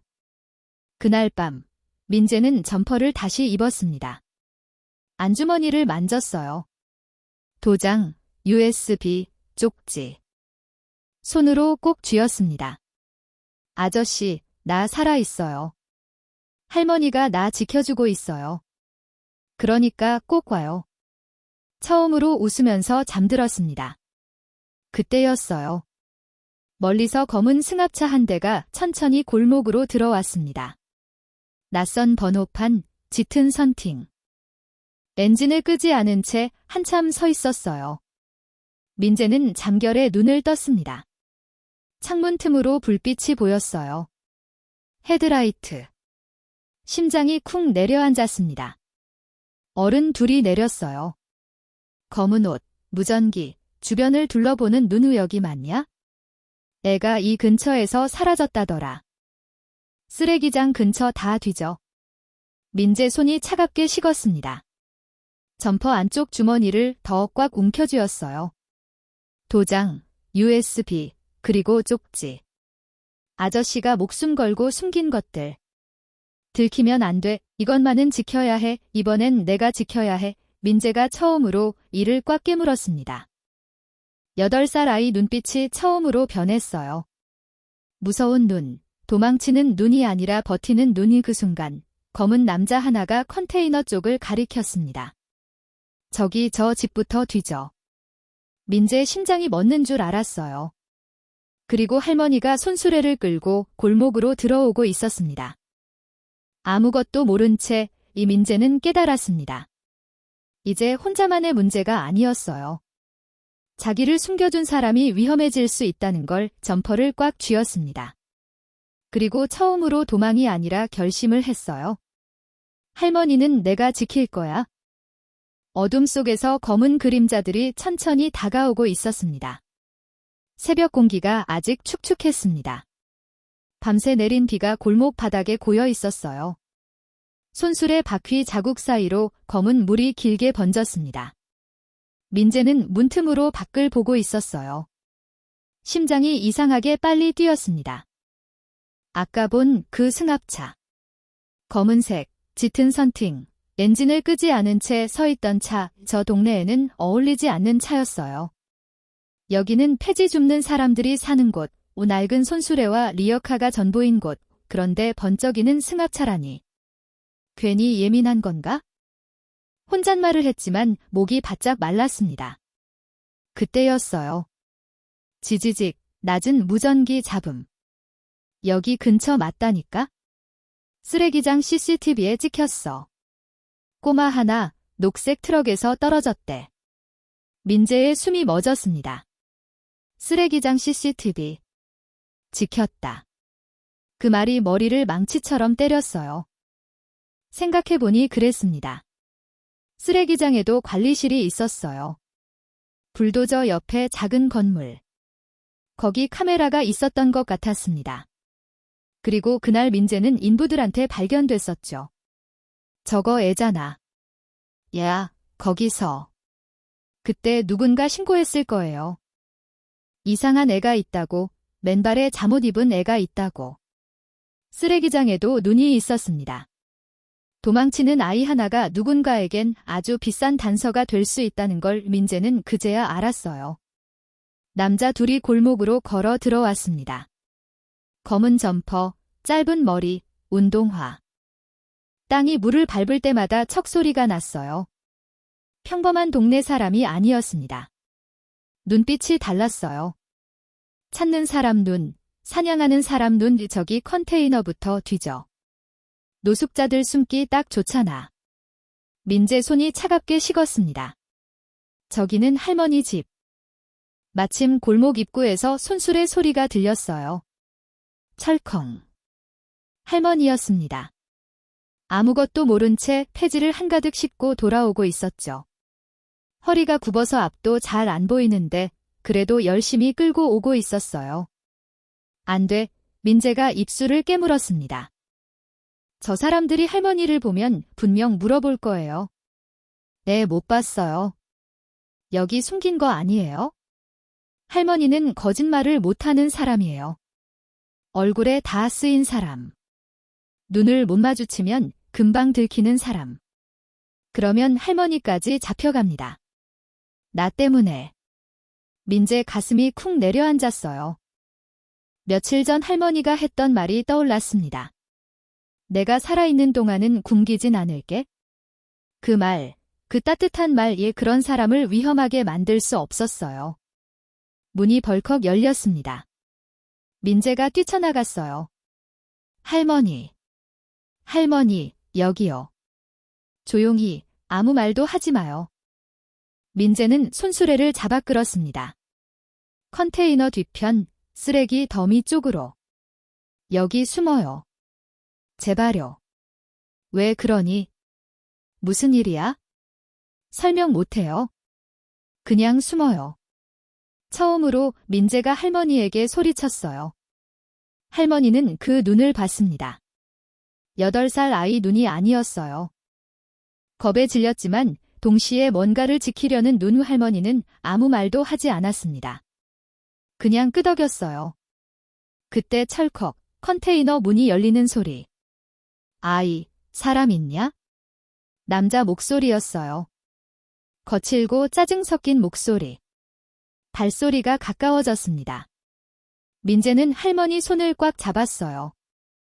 주름진 손, 차가운 손, 굳은 살 박힌 손. 하지만 놓을 수 없었습니다. 여기 노숙자 사는 데 같은데? 뒤져. 애 하나 숨어 있을지도 몰라. 심장이 귀에서 뛰었어요. 쿵, 쿵, 쿵 발자국이 바로 코앞까지 왔습니다. 컨테이너 뒤, 쓰레기 더미 하나만 넘으면 들켜요. 민재는 순간 깨달았습니다. 도망쳐야 한다. 둘 다 잡히면 끝이다. 하지만 할머니는 못 뛰어요. 허리가 굽어서, 다리가 안 좋아서. 그러면 내가 뛰어야 해요. 저 사람들 시선을 끌어야 해요. 할머니, 민재가 속삭였어요. 나 먼저 갈게요. 뭐? 저 사람들, 나 찾는 거예요. 말도 안 돼. 내가 안 가면 할머니까지 잡혀요. 민재는 점퍼 안쪽 주머니를 꽉 쥐었습니다. 도장, USB, 그리고 쪽지. 아저씨가 목숨 걸고 숨긴 것들. 이번엔 내가 지켜야 해요. 절 찾으면 모른다고 해요. 처음 보는 애라고 해요. 제발 꼭 그렇게 해요. 할머니 눈에 물기가 맺혔어요. 애야, 너 어디 가려고? 민재는 할머니 손을 한 번 더 꽉 쥐었습니다. 그리고 놓았어요. 고마웠어요, 할머니. 밥 줘서 고마웠어요. 이불 덮어줘서 고마웠어요. 손주라고 해줘서 고마웠어요. 남자 하나가 소리쳤습니다. 거기 누구 있어? 더 생각할 시간 없었어요. 민재는 반대쪽 골목으로 뛰었습니다. 일부러 큰 소리를 내면서 발을 세게 구르면서. 저기다. 꼬마 잡아. 남자들이 방향을 틀었어요. 할머니 쪽이 아니라 민재 쪽으로. 됐다. 이쪽으로 오고 있어? 민재는 더 빨리 달렸습니다. 맨발, 젖은 아스팔트, 미끄러지면서도 달렸어요. 발바닥이 찢어지는 것 같았습니다. 하지만 멈출 수 없었어요. 이번엔 도망이 아니었습니다. 지키기 위해 뛰는 거였어요. 아저씨가 나를 지켰던 것처럼 이번엔 내가 할머니를 지키는 거예요. 비 내리는 새벽 골목, 8살 아이 하나가 온 힘을 다해 달리고 있었습니다. 점퍼 안에는 아저씨가 남긴 것들이 있었어요. 가슴에 꼭 안은 채 그 뒤로 검은 그림자 둘이 짐승처럼 쫓아오고 있었습니다. 민재는 달리면서 생각했어요. 아저씨, 나 잘하고 있죠? 아저씨처럼 하고 있죠? 대답은 없었습니다. 하지만 가슴속 쪽지가 따뜻하게 느껴졌어요. 아저씨가 꼭 데리러 간다. 그 말을 떠올리며 민재는 어둠 속으로 사라졌습니다. 새벽 공기가 폐속까지 차갑게 들어왔습니다. 비는 거의 그쳤는데 골목은 아직 젖어 있었어요. 가로등 불빛이 무릉덩이에 길게 흔들렸습니다. 민재는 뛰고 있었어요. 맨발, 젖은 아스팔트, 발바닥이 미끄러졌습니다. 몇 번이나 넘어질 뻔했어요. 그래도 멈추지 않았습니다. 뒤에서 소리가 들렸어요. 철벅, 철벅. 거친 발소리. 빠르고 무거운 발소리. 저쪽이다. 꼬마 놓치지 마. 심장이 목구멍까지 올라왔습니다. 숨이 안 쉬어졌어요. 가슴이 찢어질 것 같았습니다. 점퍼 안쪽 주머니, 민재는 본능적으로 눌러 잡았어요. 도장, USB, 쪽지. 이거 뺏기면 끝이에요. 아저씨가 목숨 걸고 숨긴 것들. 절대 들키면 안 돼. 조금만 더 혼잣말이 입 밖으로 새어나왔습니다. 골목 하나를 꺾었어요. 왼쪽, 또 오른쪽. 아무데나 뛰었습니다. 어디로 가는지도 몰랐어요. 그냥 멀어져야 했습니다. 쿵 갑자기 어깨가 벽에 부딪혔어요. 숨이 턱 막혔습니다. 눈물이 핑 돌았어요. 그래도 다시 달렸습니다. 발바닥에서 뭔가 찢어지는 느낌이 났어요. 유리 조각을 밟은 것 같았습니다. 아팠어요. 하지만 멈출 수 없었습니다. 뒤에서 무전기 소리가 터졌어요. 앞 골목 막아. 도망 못 가게 돌아? 포위. 그 단어가 번쩍 떠올랐습니다. 사방이 막히는 느낌, 쥐처럼 몰리는 기분. 민재 발이 더 빨라졌어요. 이제 무서움이 아니었습니다. 살겠다는 본능, 그것뿐이었어요. 그때 앞에 큰 도로가 보였습니다. 차들이 오가는 길, 불빛, 사람들. 순간 안심했어요. 사람 많은 데면 못 잡겠지? 그렇게 생각했습니다. 하지만 도로 위에 서 있던 검은 승합차. 문이 열려 있었어요. 안에 누군가 타고 있었습니다. 심장이 멎었어요. 저 차, 아까 그 차, 할머니 집 앞에서 서 있던 그 차, 여기다. 뒤에서 외침이 터졌습니다. 민재는 멈칫했어요. 앞은 승합차, 뒤는 추격자. 막혔습니다. 완전히. 다리에 힘이 풀렸어요. 여기서 끝인가? 이렇게 잡히는 건가? 그 순간 아저씨 목소리가 떠올랐습니다. 언제였을까요? 5살 때 숨바꼭질하다가 울던 날, 민재야, 막히면 숨어라. 뛰는 것보다 숨는 게 더 빠를 때도 있다. 왜 그런 말 했는지 몰랐는데 지금 알 것 같았어요. 민재는 고개를 돌렸습니다. 옆 작은 골목. 그리고 검은 비닐봉투 더미, 폐지산, 재활용 쓰레기 더미. 냄새가 지독했습니다. 코가 썩을 것 같았어요. 하지만 익숙했습니다. 쓰레기장 냄새. 이젠 무섭지 않았어요. 나흘 전 처음 쓰레기장에 떨어졌을 때는 토할 것 같았습니다. 그런데 지금은요. 이 냄새가 오히려 안전하게 느껴졌어요. 민재는 그대로 뛰어들었습니다. 봉투 사이, 종이박스 틈, 몸을 쑤셔 넣었어요. 비닐이 얼굴을 덮었습니다. 젖은 신문지가 목에 붙었어요. 숨이 막혔습니다. 토할 것 같았어요. 그래도 입을 틀어막았습니다. 소리 내면 끝 위장에서 배웠습니다. 쓰레기 속에서 살아남는 법, 숨 참는 법, 소리 안 내는 법, 발소리가 가까워졌어요. 어디 갔어? 분명 이쪽이었는데. 바로 앞. 진짜 코앞. 봉투가 들춰졌어요. 빛이 스쳤습니다. 민재는 숨을 멈췄습니다. 심장까지 멈춘 것 같았어요. 1초, 2초, 3초. 연 것 같았습니다. 아, 냄새, 여긴 아니네. 애가 여기 숨겠어? 쓰레기통에 들어갈 놈이 어디 있어? 봉투가 다시 떨어졌습니다. 발소리가 멀어졌어요. 그제야 숨이 터져 나왔습니다. 후아. 눈물이 같이 쏟아졌어요. 살았다. 진짜 살았다. 온몸이 덜덜 떨렸습니다. 이빨이 부딪혔어요.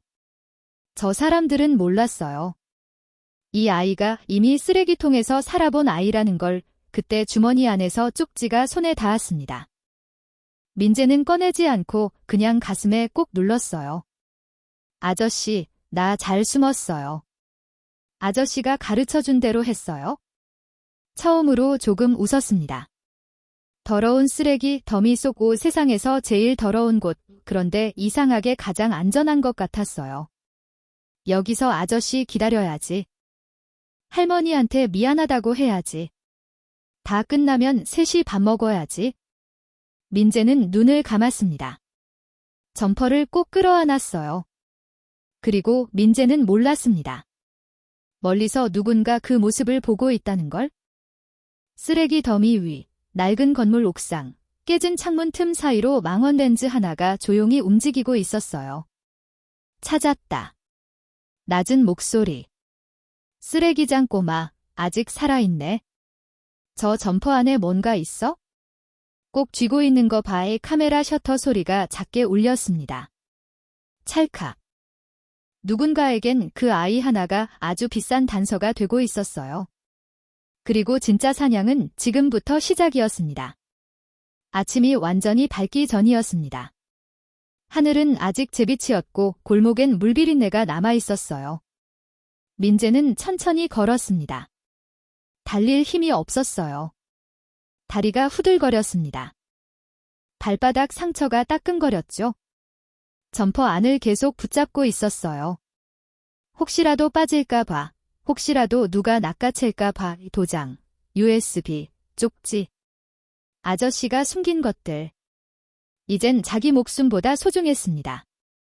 어디로 가야 할지 몰랐어요. 그냥 사람 많은 곳은 피했습니다. 큰 길도 피하고 밝은 곳도 피했어요. 그러다 고물상 하나가 보였습니다. 낡은 간판, 페인트 벗겨진 철문. 앞에는 캔이랑 폐지가 산처럼 쌓여 있었죠. 문은 반쯤 열려 있었어요. 안에서 형광등이 깜빡였습니다. 지지직, 지지직. 이상하게 그 불빛이 따뜻해 보였습니다. 민재는 잠깐 멈췄어요. 배가 너무 고팠거든요. 어제 이후 제대로 먹은 게 없었습니다. 쓰레기 더미에서 주워 먹을까 하다가도 아저씨 얼굴이 떠올라 참았어요. 도련님, 아무거나 먹으면 배탈 나요. 그 말, 이상하게 아직도 지키고 있었습니다. 그때 안에서 목소리가 들렸습니다. 얘야, 거기 누구야? 깜짝 놀라 도망치려 했어요. 그런데 다리에 힘이 풀렸습니다. 철문이 열렸습니다. 50살쯤 되어 보이는 남자. 기름때 묻은 작업복, 장갑 낀 손, 눈이 작고 인상이 거칠었어요. 처음엔 무서웠습니다. 작은 아빠 같은 사람일까 봐 남자는 민재를 위아래로 훑어봤습니다. 젖은 옷, 맨발, 얼굴에 상처. 잠시 아무 말이 없었습니다. 그리고 툭 한숨을 쉬었어요. 고개를 들었어요. 너 그 할머니 손주 아니냐? 민재 심장이 철렁 내려앉았습니다. 알아봤어. 폐지 팔러 왔을 때 봤지? 근데 왜 혼자야? 할머니는? 민재는 대답하지 못했어요. 입술만 떨렸습니다. 아저씨가 한참 민재를 봤어요. 눈, 상처, 더러운 점퍼, 맨발. 그리고 낮게 말했습니다. 들어와. 일단 앉아. 목소리는 거칠었지만 눈은 따뜻했어요. 민재는 안으로 들어갔습니다. 낡은 의자에 앉았어요. 밥 먹었냐? 그 말, 그 한마디에 민재 눈물이 핑 돌았습니다. 네. 작게 대답했어요. 남자는 말없이 안으로 들어갔다가 컵라면 하나를 들고 나왔습니다. 뜨거운 물을 부어줬어요. 천천히 먹어. 체하면 또 골치 아프다. 그 말투, 어디서 많이 들어본 말 같았습니다. 민재는 쪼그리고 앉아 라면을 먹었어요. 후루룩. 눈물이 같이 떨어졌습니다. 남자는 담배를 물고 멀찍이서 지켜봤습니다. 집 나왔냐? 민재는 대답 안 했어요. 쫓기는 얼굴이네. 그 말에 젓가락이 멈췄습니다. 그런 얼굴 많이 봤다. 빚쟁이, 사기꾼, 도망자, 다 그런 눈이야. 남자가 고개를 끄덕였어요. 근데 넌 좀 다르네. 누굴 지키는 눈이다. 민재 가슴이 쿡 내려앉았습니다. 점퍼를 더 꽉 잡았습니다. 그때 툭 주머니에서 도장이 떨어졌어요. 대굴대굴 바닥을 굴렀습니다. 남자가 멈칫했습니다. 아, 천천히 집어들었어요. 먼지를 털더니 눈이 달라졌습니다. 이거 인감 아니냐? 민재 숨이 막혔습니다. 어디서 난 거야, 이거? 남자 목소리가 낮아졌어요. 진지해졌습니다. 이거 아무 집 물건 아니다. 이거 하나면 집 몇 채 값이 왔다 갔다 한다. 민재 머리가 하얘졌습니다. 집 몇 채가? 그때 처음 알았습니다. 아저씨가 맡긴 게 장난감이 아니라는 걸. 남자는 다시 민재를 바라봤습니다. 꼬마, 너 큰일에 엮였다. 그리고 아주 조용히 말했어요. 근데 걱정 마, 여긴 내 구역이다. 누가 와도 내가 먼저 본다. 민재는 처음으로 누군가 뒤에 있는 느낌이 들었습니다. 혼자가 아니었습니다. 그날 민재에게 처음으로 어른이 생겼습니다. 그리고 민재는 아직 몰랐습니다.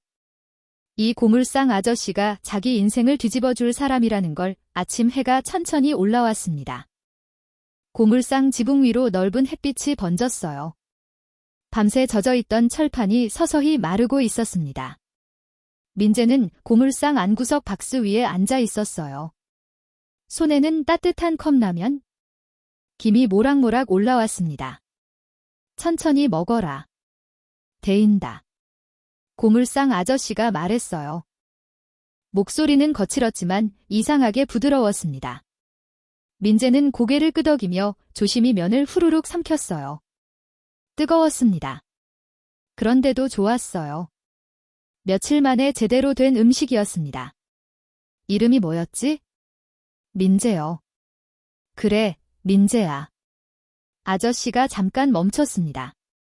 집에서 도망쳤냐? 젓가락이 멈췄어요. 심장이 철렁 내려앉았습니다. 아, 아니에요. 거짓말이 서툴렀습니다. 목소리가 떨렸어요. 아저씨는 더 묻지 않았습니다. 그냥 한숨만 쉬었어요. 요즘 세상 무섭다. 애들이 갈 데가 없네? 그 말이 괜히 가슴에 박혔습니다. 그때였습니다. 기익. 고물상 철문이 열렸어요. 낯선 그림자 둘, 검은 점퍼, 짧은 머리. 민재의 심장이 멎는 줄 알았습니다. 어제 그놈들. 쓰레기장, 승합차, 무전기. 몸이 먼저 반응했어요. 점퍼 안쪽 주머니를 꽉 움켜쥐었습니다. 도장, USB, 쪽지. 아저씨 눈이 순간 민재를 스쳤습니다. 그리고 아주 미세하게 굳었어요. 뭐 찾으세요? 아저씨가 느리게 물었습니다. 꼬마 하나 못 봤어요. 이 근처 돌아다닌다던데. 심장이 쿵쿵. 여기 고물상입니다. 애 키울 형편 안 됩니다. 딱 잘라 말했어요. 남자 하나가 안쪽으로 들어왔습니다. 쓰레기 더미를 툭툭 발로 찼어요. 눈이 사납게 돌아갔습니다. 저기 있잖아. 순간 공기가 얼어붙었습니다. 민재와 눈이 마주쳤어요. 끝이다. 그 생각이 번쩍 들었습니다. 남자가 천천히 다가왔습니다. 한 걸음, 또 한 걸음. 얘야, 너 이리 와봐. 발이 안 떨어졌어요. 몸이 굳었습니다.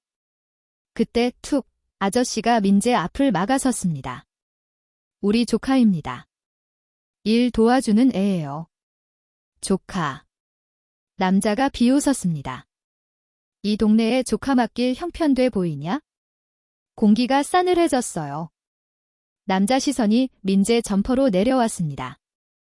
그 옷, 그거 작업복 아니잖아. 심장이 세게 뛰었습니다. 벗어봐. 민재 숨이 멎었습니다. 안 됩니다. 이 안에 전부 있어요. 아저씨 목숨, 할아버지 도장, 모든 증거. 벗으면 끝. 왜 못 벗어? 남자가 팔을 잡으려는 순간 쾅. 아저씨가 철판을 발로 걷어찼습니다. 요란한 소리, 깡통들이 와르르 쏟아졌어요. 아이고, 고물 망가지잖아요. 돈 물어낼 거예요. 일부러 고함을 질렀습니다. 밖에서 사람들이 쳐다봤어요. 동네 어르신들, 폐지 줍는 할머니들. 남자가 인상을 찌푸렸습니다. 재수 없네. 다른 데 가자. 발길을 돌렸어요. 철문이 닫히는 소리, 끼익. 그제야 민재 다리에 힘이 풀렸습니다. 털썩 주저앉았어요. 숨이 터져 나왔습니다. 아저씨가 천천히 다가왔습니다. 걱정 마라. 나는 해하는 인간 아니다. 그리고 근데 이제 여기 오래 있으면 안 된다.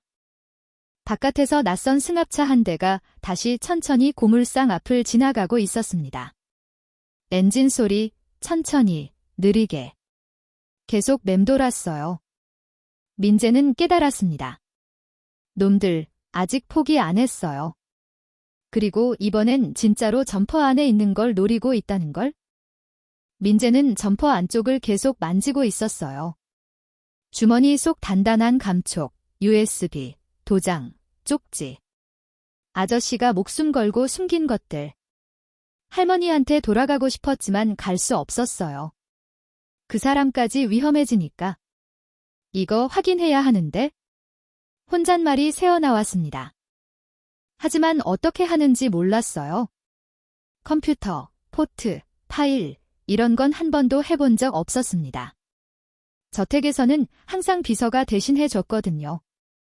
누가 좀 알려주면 좋겠다. 그때였어요. 아저씨가 담배를 꺼내 물었다가 아이를 보고 다시 집어넣었습니다. 할머니한테 무슨 일 있냐? 민재가 고개를 저었어요. 할머니는 괜찮아요. 제가 못 가는 거예요. 왜? 위험해져요. 제가 가면. 잠깐 침묵. 아저씨가 한숨 쉬었어요. 야, 너 혹시 뉴스에 나온 그 애 아니냐? 민재 심장이 멎었습니다. 재벌집 손자, 운전기사한테 버림받았다는? 입술이 바짝 말랐어요.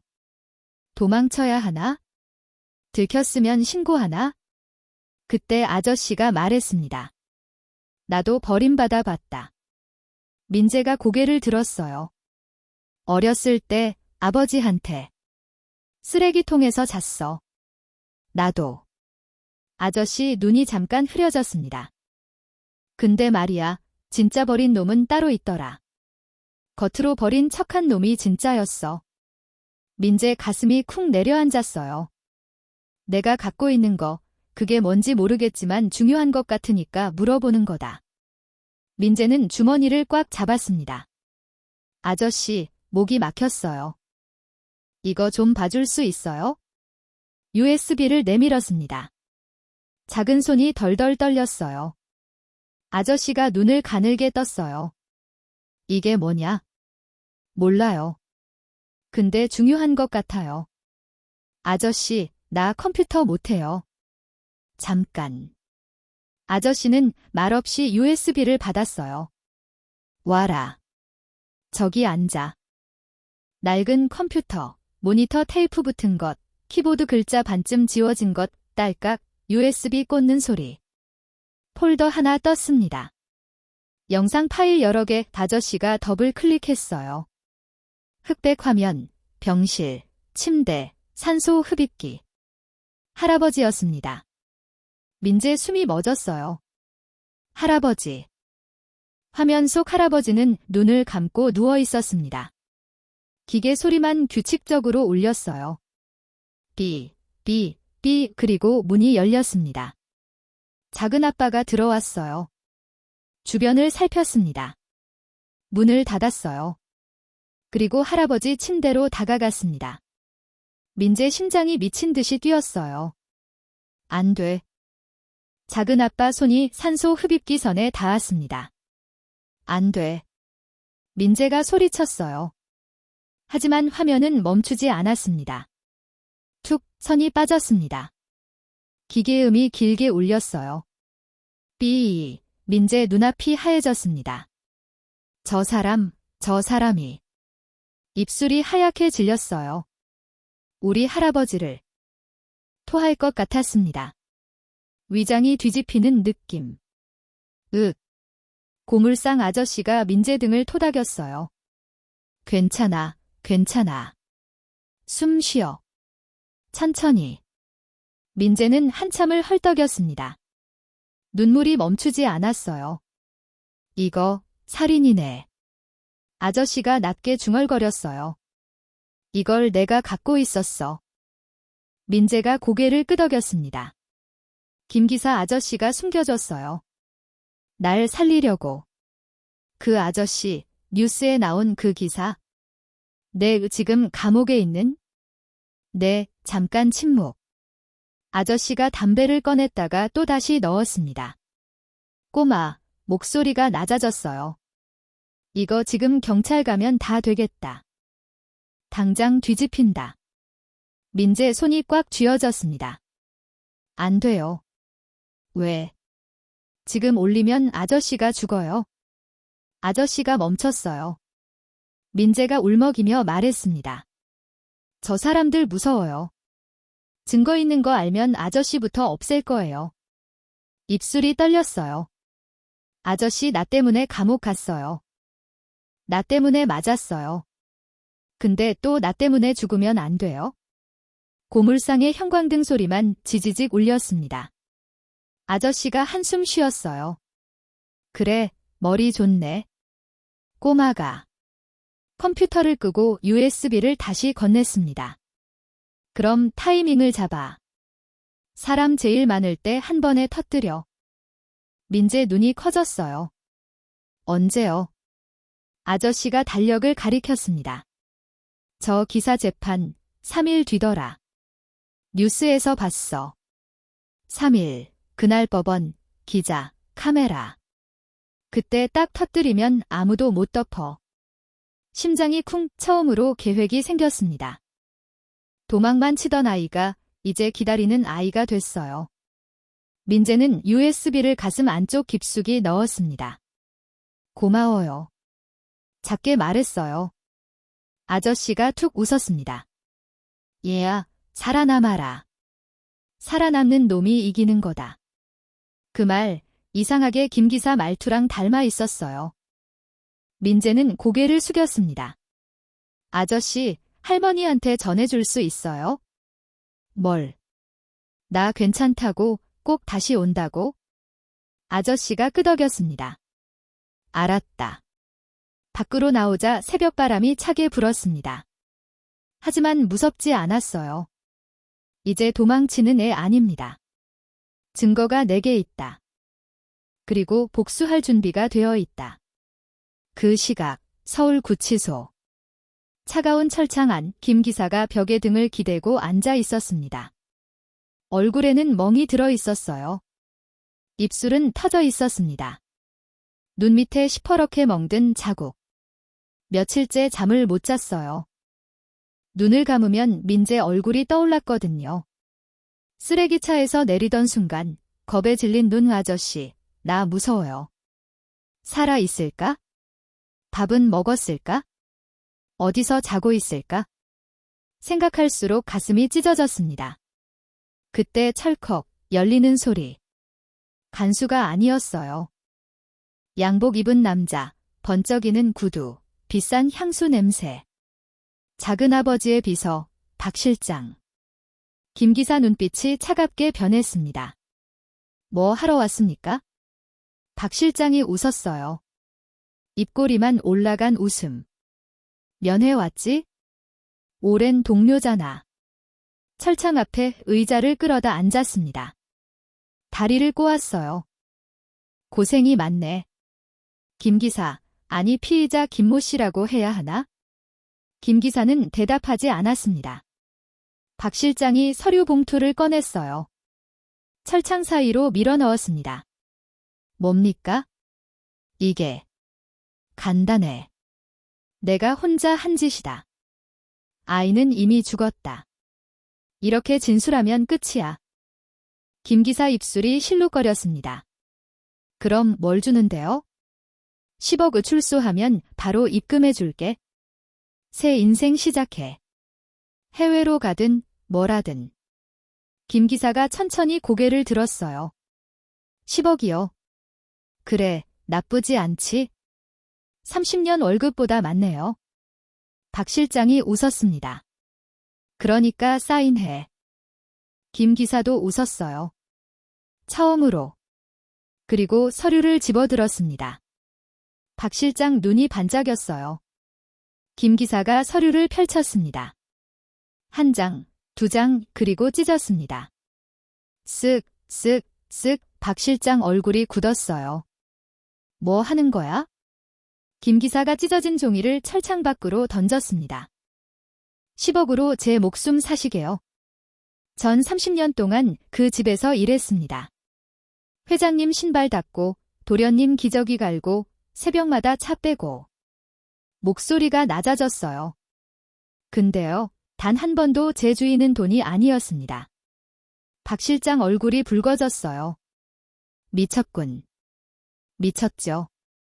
근데 어쩌겠습니까? 충씨는 원래 미친 놈들이에요. 박 실장이 벌떡 일어났습니다. 의자가 쓰러졌어요. 좋아. 그럼 다른 방법 쓰지 뭐. 철창의 얼굴을 가까이 들이밀었습니다. 그 애, 아직 안 찾았어. 김 기사 눈이 흔들렸어요. 근데 말이야, 우리가 먼저 찾으면? 박 실장이 손가락으로 목을 그었습니다. 쓱, 끝이야. 김 기사 손이 부르르 떨렸습니다. 그리고 당신도 끝이야. 박 실장이 몸을 돌렸어요. 재판 이틀 남았어. 그 전에 찾아낼 거야? USB도, 그 애도. 문이 닫혔습니다. 쾅, 김 기사 혼자 남았어요. 손이 떨렸습니다. 온몸이 떨렸어요. 도련님. 눈물이 흘렀습니다. 제발 숨어 있어요. 절대 나오지 마요. 하지만 김 기사는 몰랐어요. 그 시각, 민재가 이미 움직이고 있다는 걸. 같은 시각, 외곽. 민재는 고물상 창고에 숨어 있었습니다. 점퍼를 꽉 껴안고 USB를 가슴에 품고. 내일, 손이 떨렸어요. 내일이면 끝이야. 재판 하루 전 고물상 아저씨가 신문을 가져왔어요.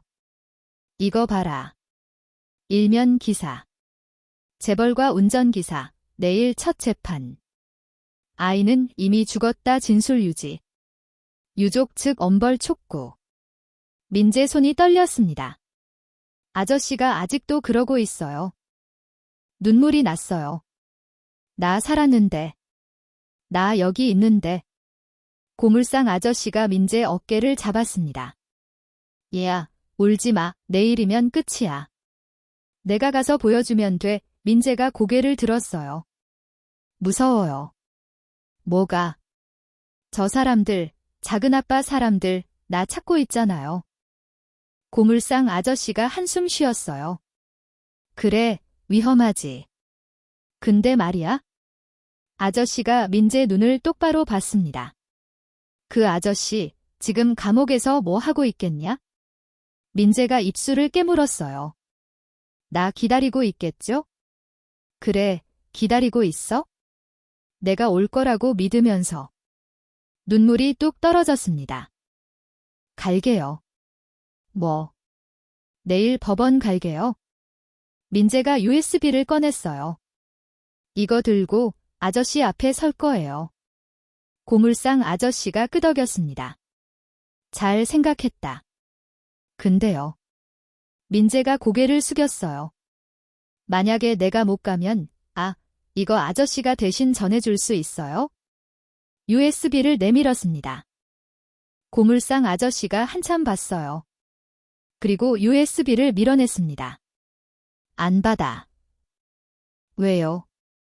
내가 직접 줘야지. 내가 직접 가야지. 아저씨가 민재 손을 잡았어요. 얘야, 넌 갈 수 있어? 살아남는 놈이 이기는 거라고 했잖아. 민재 눈에서 눈물이 흘렀습니다. 네. 그리고 아저씨가 주머니에서 뭔가 꺼냈어요. 낡은 모자, 작업용 마스크, 헐렁한 점퍼. 이거 입어. 내일 법원 갈 때 민재가 받아들었어요. 이게요. 폐지 줍는 애처럼 보여야지. 그래야 안 들켜. 민재가 고개를 끄덕였습니다. 고마워요. 아저씨가 툭 웃었어요. 고마우면 살아남아. 그게 보답이야. 밤이 깊었습니다. 민재는 창고 구석에 웅크렸어요. 점퍼를 덮고 USB를 가슴에 품고. 내일 모든 게 끝납니다. 아저씨를 구하거나 아니면 민재는 눈을 감았어요. 아저씨, 기다려요. 내가 갈게요. 그리고 아침이 밝았습니다. 재판 당일 모든 것이 결정되는 날 서울중앙지방법원. 아침 9시. 법원 앞은 사람들로 가득했습니다. 기자들, 카메라, 마이크.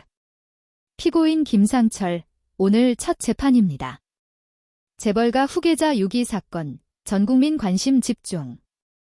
플래시가 터졌어요. 사람들이 웅성거렸습니다. 그 틈에 낡은 모자, 작업용 마스크, 헐렁한 점퍼. 작은 아이 하나가 사람들 사이를 비집고 걸어가고 있었습니다. 민재였어요. 심장이 터질 것 같았습니다. 손이 떨렸어요. 다리가 후들거렸습니다. 점퍼 안쪽 USB가 가슴에 닿았어요. 조금만 더. 법원 입구가 보였습니다. 경비원이 서 있었어요. 꼬마, 여긴 왜 왔어? 민재 심장이 철렁 내려앉았습니다. 그때 거기 있었네. 뒤에서 목소리가 들렸어요. 고물상 아저씨였습니다. 얘야, 이 녀석아. 아버지가 찾잖아. 어디 갔어? 경비원이 고개를 돌렸어요. 아, 아버지요. 제 아들입니다. 죄송합니다. 애가 호기심이 많아서. 고물상 아저씨가 민재 손을 잡았어요. 꽉 경비원이 고개를 끄덕였습니다. 아, 네, 조심하세요. 민재는 고물상 아저씨를 올려다봤어요. 아저씨, 왜 여기? 아, 낮게 속삭였어요. 혼자 보내겠냐? 눈물이 핑 돌았습니다. 고마워요. 울지 마, 아직 안 끝났어. 둘은 법원 안으로 들어갔습니다. 복도, 사람들. 법정 앞에 사람들이 줄 서 있었어요. 방청 들어가려는 사람들. 3번 법정. 김상철 재판입니다. 민재 심장이 더 빨리 뛰었어요. 저기야. 저기 들어가면 아저씨가 살고 못 들어가면 끝이다. 그때 갑자기 검은 양복 입은 남자가 앞을 막았어요. 너 어디서 본 것 같은데? 민재 숨이 멎었습니다. 박 실장. 어제 구치소에서 김 기사를 협박했던 그 사람. 모자 벗어봐, 못 들었어? 모자 벗으라고. 손이 민재 모자에 닿으려는 순간 거기 날카로운 목소리. 사람들이 고개를 돌렸어요. 할머니였습니다. 폐지 줍는 손수레를 끌고 법원 앞까지 온 거예요. 이 양반이 남의 손주한테 뭔 짓이야? 할머니가 박 실장에게 다가왔어요. 허리 굽은 채, 하지만 눈빛은 날카로웠습니다. 할머니, 여긴 왜? 박 실장이 당황했어요. 여긴 왜? 우리 손주 데리러 왔지? 할머니가 민재를 끌어안았어요. 작은 몸, 뼈만 앙상한 품, 하지만 세상에서 제일 단단했습니다. 할머니. 민재 눈에서 눈물이 흘렀어요. 어떻게 알았어요? 고물상 아저씨가 말해줬지? 오늘 법원 간다고. 할머니가 민재 얼굴을 닦아줬어요. 거친 손, 따뜻한 손, 새벽부터 왔어. 우리 손주 혼자 보내겠냐? 민재 가슴이 뜨거워졌습니다. 할머니. 울지 마, 할 일이야? 박 실장이 다가오려 했어요. 잠깐, 그런데.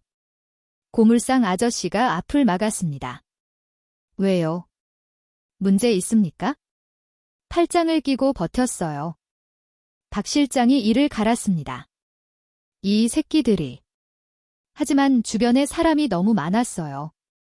기자들, 카메라. 함부로 손 쓸 수 없었습니다. 가. 할머니가 민재를 밀었어요. 빨리 가. 민재는 뛰었습니다. 법정 문 쪽으로. 저기다. 잡아. 박 실장이 소리쳤어요. 하지만 늦었습니다. 민재가 법정 문을 밀었어요. 쾅. 법정 안은 조용했습니다. 모두가 고개를 돌렸어요. 판사, 검사, 변호사, 방청객, 기자, 그리고 피고인석, 수갑 찬 남자, 김 기사, 민재와 눈이 마주쳤습니다. 김 기사 눈이 커졌어요. 도련님. 입술이 떨렸습니다. 도련님. 벌떡 일어났어요. 경찰이 잡았습니다. 앉아요. 도련님. 살아 있었어요. 도련님. 김 기사 눈에서 눈물이 쏟아졌습니다. 살아 있었구나. 살아 있었어. 30년, 철벽처럼 굳게 닫혔던 남자, 처음으로 무너졌습니다. 법정이 웅성거렸어요. 저 애가 누구야? 설마 죽었다던 그 아이? 민재는 법정 한가운데로 걸어갔습니다. 다리가 떨렸어요. 온몸이 떨렸습니다. 하지만 멈추지 않았어요. 판사가 말했습니다. 잠깐, 저 아이는 누구입니까? 민재가 입을 열었어요. 저요. 목소리가 떨렸습니다. 저, 장민재요. 법정이 술렁거렸어요. 뭐? 죽었다던 그 애가 살아있었어? 검사가 벌떡 일어났습니다. 판사님, 저건. 그때 방청석에서 누군가 소리쳤어요. 됐어. 끌어내. 작은 아빠였습니다. 양복 입은 남자들이 민재에게 다가왔어요. 저 아이 데려가. 민재 심장이 쿵쿵 뛰었어요. 지금이야. 지금 아니면 끝이야. 민재는 점퍼 안쪽에서 USB를 꺼냈습니다. 높이 들어올렸어요. 이거요. 목이 터져라 소리쳤습니다. 이 안에 다 있어요. 법정이 멈췄습니다. 뭐야 저거? USB. 민재가 외쳤어요. 우리 할아버지요. 작은아빠가 죽였어요. 법정이 얼어붙었습니다. 산소 흡입기 뽑는 거 다 찍혀 있어요. 이 안에요. 작은아빠 얼굴이 하얗게 질렸어요. 저 애가 미쳤어. 끌어내. 남자들이 달려왔습니다. 그때 손대지 마, 김 기사가 몸을 던졌어요. 수갑 찬 채로 경찰을 밀치고 민재 앞에 섰습니다. 도련님한테 손대면 눈빛이 달라졌어요. 죽습니다. 30년 충신에 눈 남자들이 멈칫했어요. 그 사이 기자 하나가 뛰어나왔습니다. 잠깐요. 저거 제가 확인할게요. 노트북을 꺼냈어요. USB를 꽂았습니다. 화면이 떴어요. 흑백 영상, 병실, 산소 호흡기.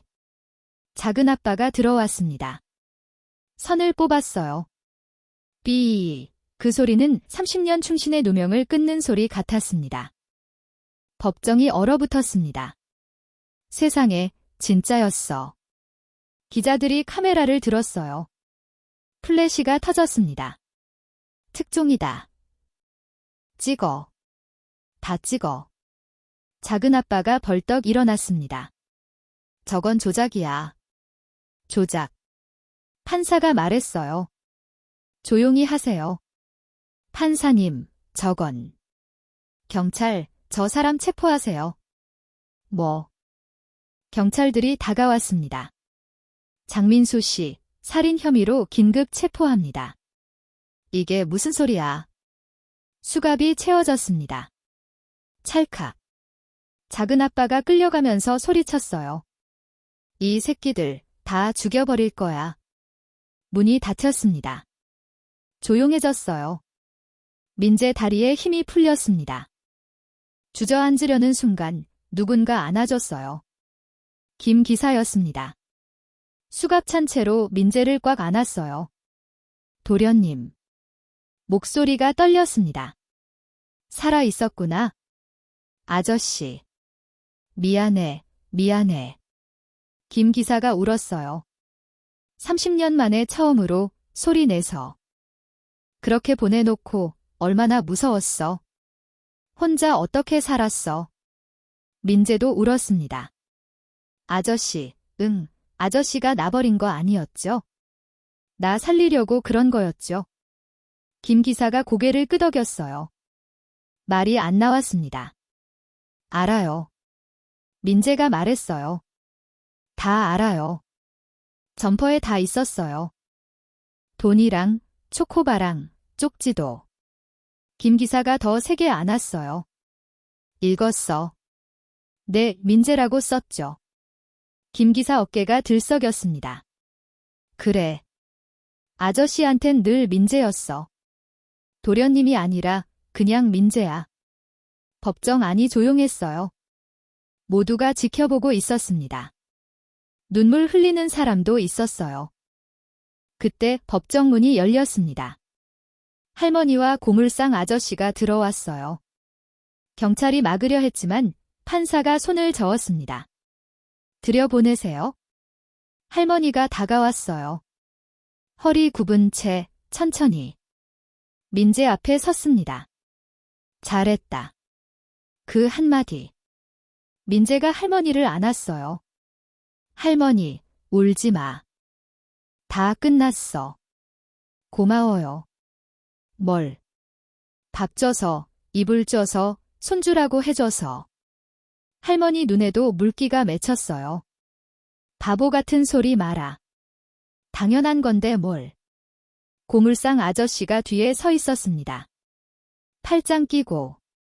민재가 고개를 돌렸어요. 아저씨도 고마워요. 뭘. USB 봐줘서, 같이 와줘서. 고물상 아저씨가 툭 웃었어요. 살아남았네.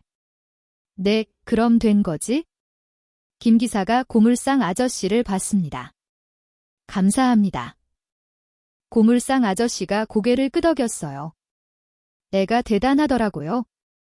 혼자 버텼어요. 며칠을. 김 기사가 민재를 다시 봤습니다. 그랬어. 민재가 고개를 끄덕였어요. 아저씨가 그랬잖아요. 뭘. 숨으라고, 버티라고. 김 기사 눈에서 또 눈물이 흘렀어요. 잘했어. 아저씨도요. 아저씨도 잘했어요. 민재가 웃었습니다. 처음으로. 밥값 다 했잖아요. 김 기사가 멈췄어요. 그 말, 그날 밤 자기가 했던 말. 오늘부로 밥값은 끝났습니다. 민재가 그 말을 기억하고 있었어요. 아저씨 밥값. 오늘 다 치렀어요. 김 기사가 웃었습니다. 눈물 흘리면서. 그래, 다 치렀네. 법정 안, 기자들, 방청객, 판사, 모두가 지켜보고 있었습니다. 쓰레기장에서 살아남은 아이, 감옥에서 버틴 충신, 낯선 아이를 품어준 할머니, 위험을 무릅쓴 고물상 아저씨. 네 사람이 법정 한가운데 서 있었어요. 가족이 아니었습니다. 피 한 방울 섞이지 않았어요. 하지만 세상 어떤 가족보다 단단했습니다. 판사가 말했어요. 피고인 김상철. 네, 모든 혐의, 무죄입니다. 법정이 술렁거렸어요. 석방하세요. 경찰이 수갑을 풀었습니다. 찰칵. 김 기사가 손목을 문질렀어요. 빨갛게 자국이 나 있었습니다. 민재가 그 손을 잡았어요. 아저씨. 응, 이제 밥 먹으러 가요? 김 기사가 웃었습니다. 그래. 셋이 같이 먹어요? 민재가 할머니를 봤어요. 할머니도요. 할머니가 손을 저었어요. 난 됐다. 안 돼요. 민재가 할머니 손을 잡았습니다. 할머니가 밥 줬잖아요. 이번엔 제가 살게요. 할머니 눈에 눈물이 맺혔어요. 바보 같은 놈, 고물상 아저씨가 뒤에서 말했습니다. 나도 끼워줘. 민재가 웃었어요. 당연하죠. 네 사람이 법정을 나섰습니다. 밖에서 기자들이 기다리고 있었어요. 플래시가 터졌습니다. 장민재 군, 한마디만요. 민재가 멈췄어요. 기자가 물었습니다. 어떻게 살아남았어요? 민재가 생각했습니다. 쓰레기장, 할머니, 점퍼, 쪽지, 그리고 저 혼자 산 게 아니에요? 김 기사를 봤어요. 할머니를 봤어요. 고물상 아저씨를 봤어요. 이 사람들이 살려줬어요. 기자들이 적었습니다. 카메라가 돌아갔어요. 민재가 웃었습니다. 그러니까요. 이제부터 제가 밥값 쌀 거예요. 김 기사가 민재 머리를 쓰다듬었어요. 벌써 다 했어? 아니에요. 이제 시작이에요. 네 사람이 걸어갔습니다. 법원을 빠져나갔어요. 하늘이 맑았습니다. 햇살이 따뜻했어요. 민재가 하늘을 올려다봤습니다. 할아버지. 작게 속삭였어요. 나 살았어요. 바람이 불었습니다. 따뜻한 바람. 마치 잘했다. 그렇게 말해주는 것 같았어요. 여러분의 인생에도 그런 날이 있었나요? 여러분의 그날을 존경하고 진심으로 응원합니다. 여러분의 그날은 어떤 날이었나요? 여러분의 이야기를 댓글에 남겨주세요.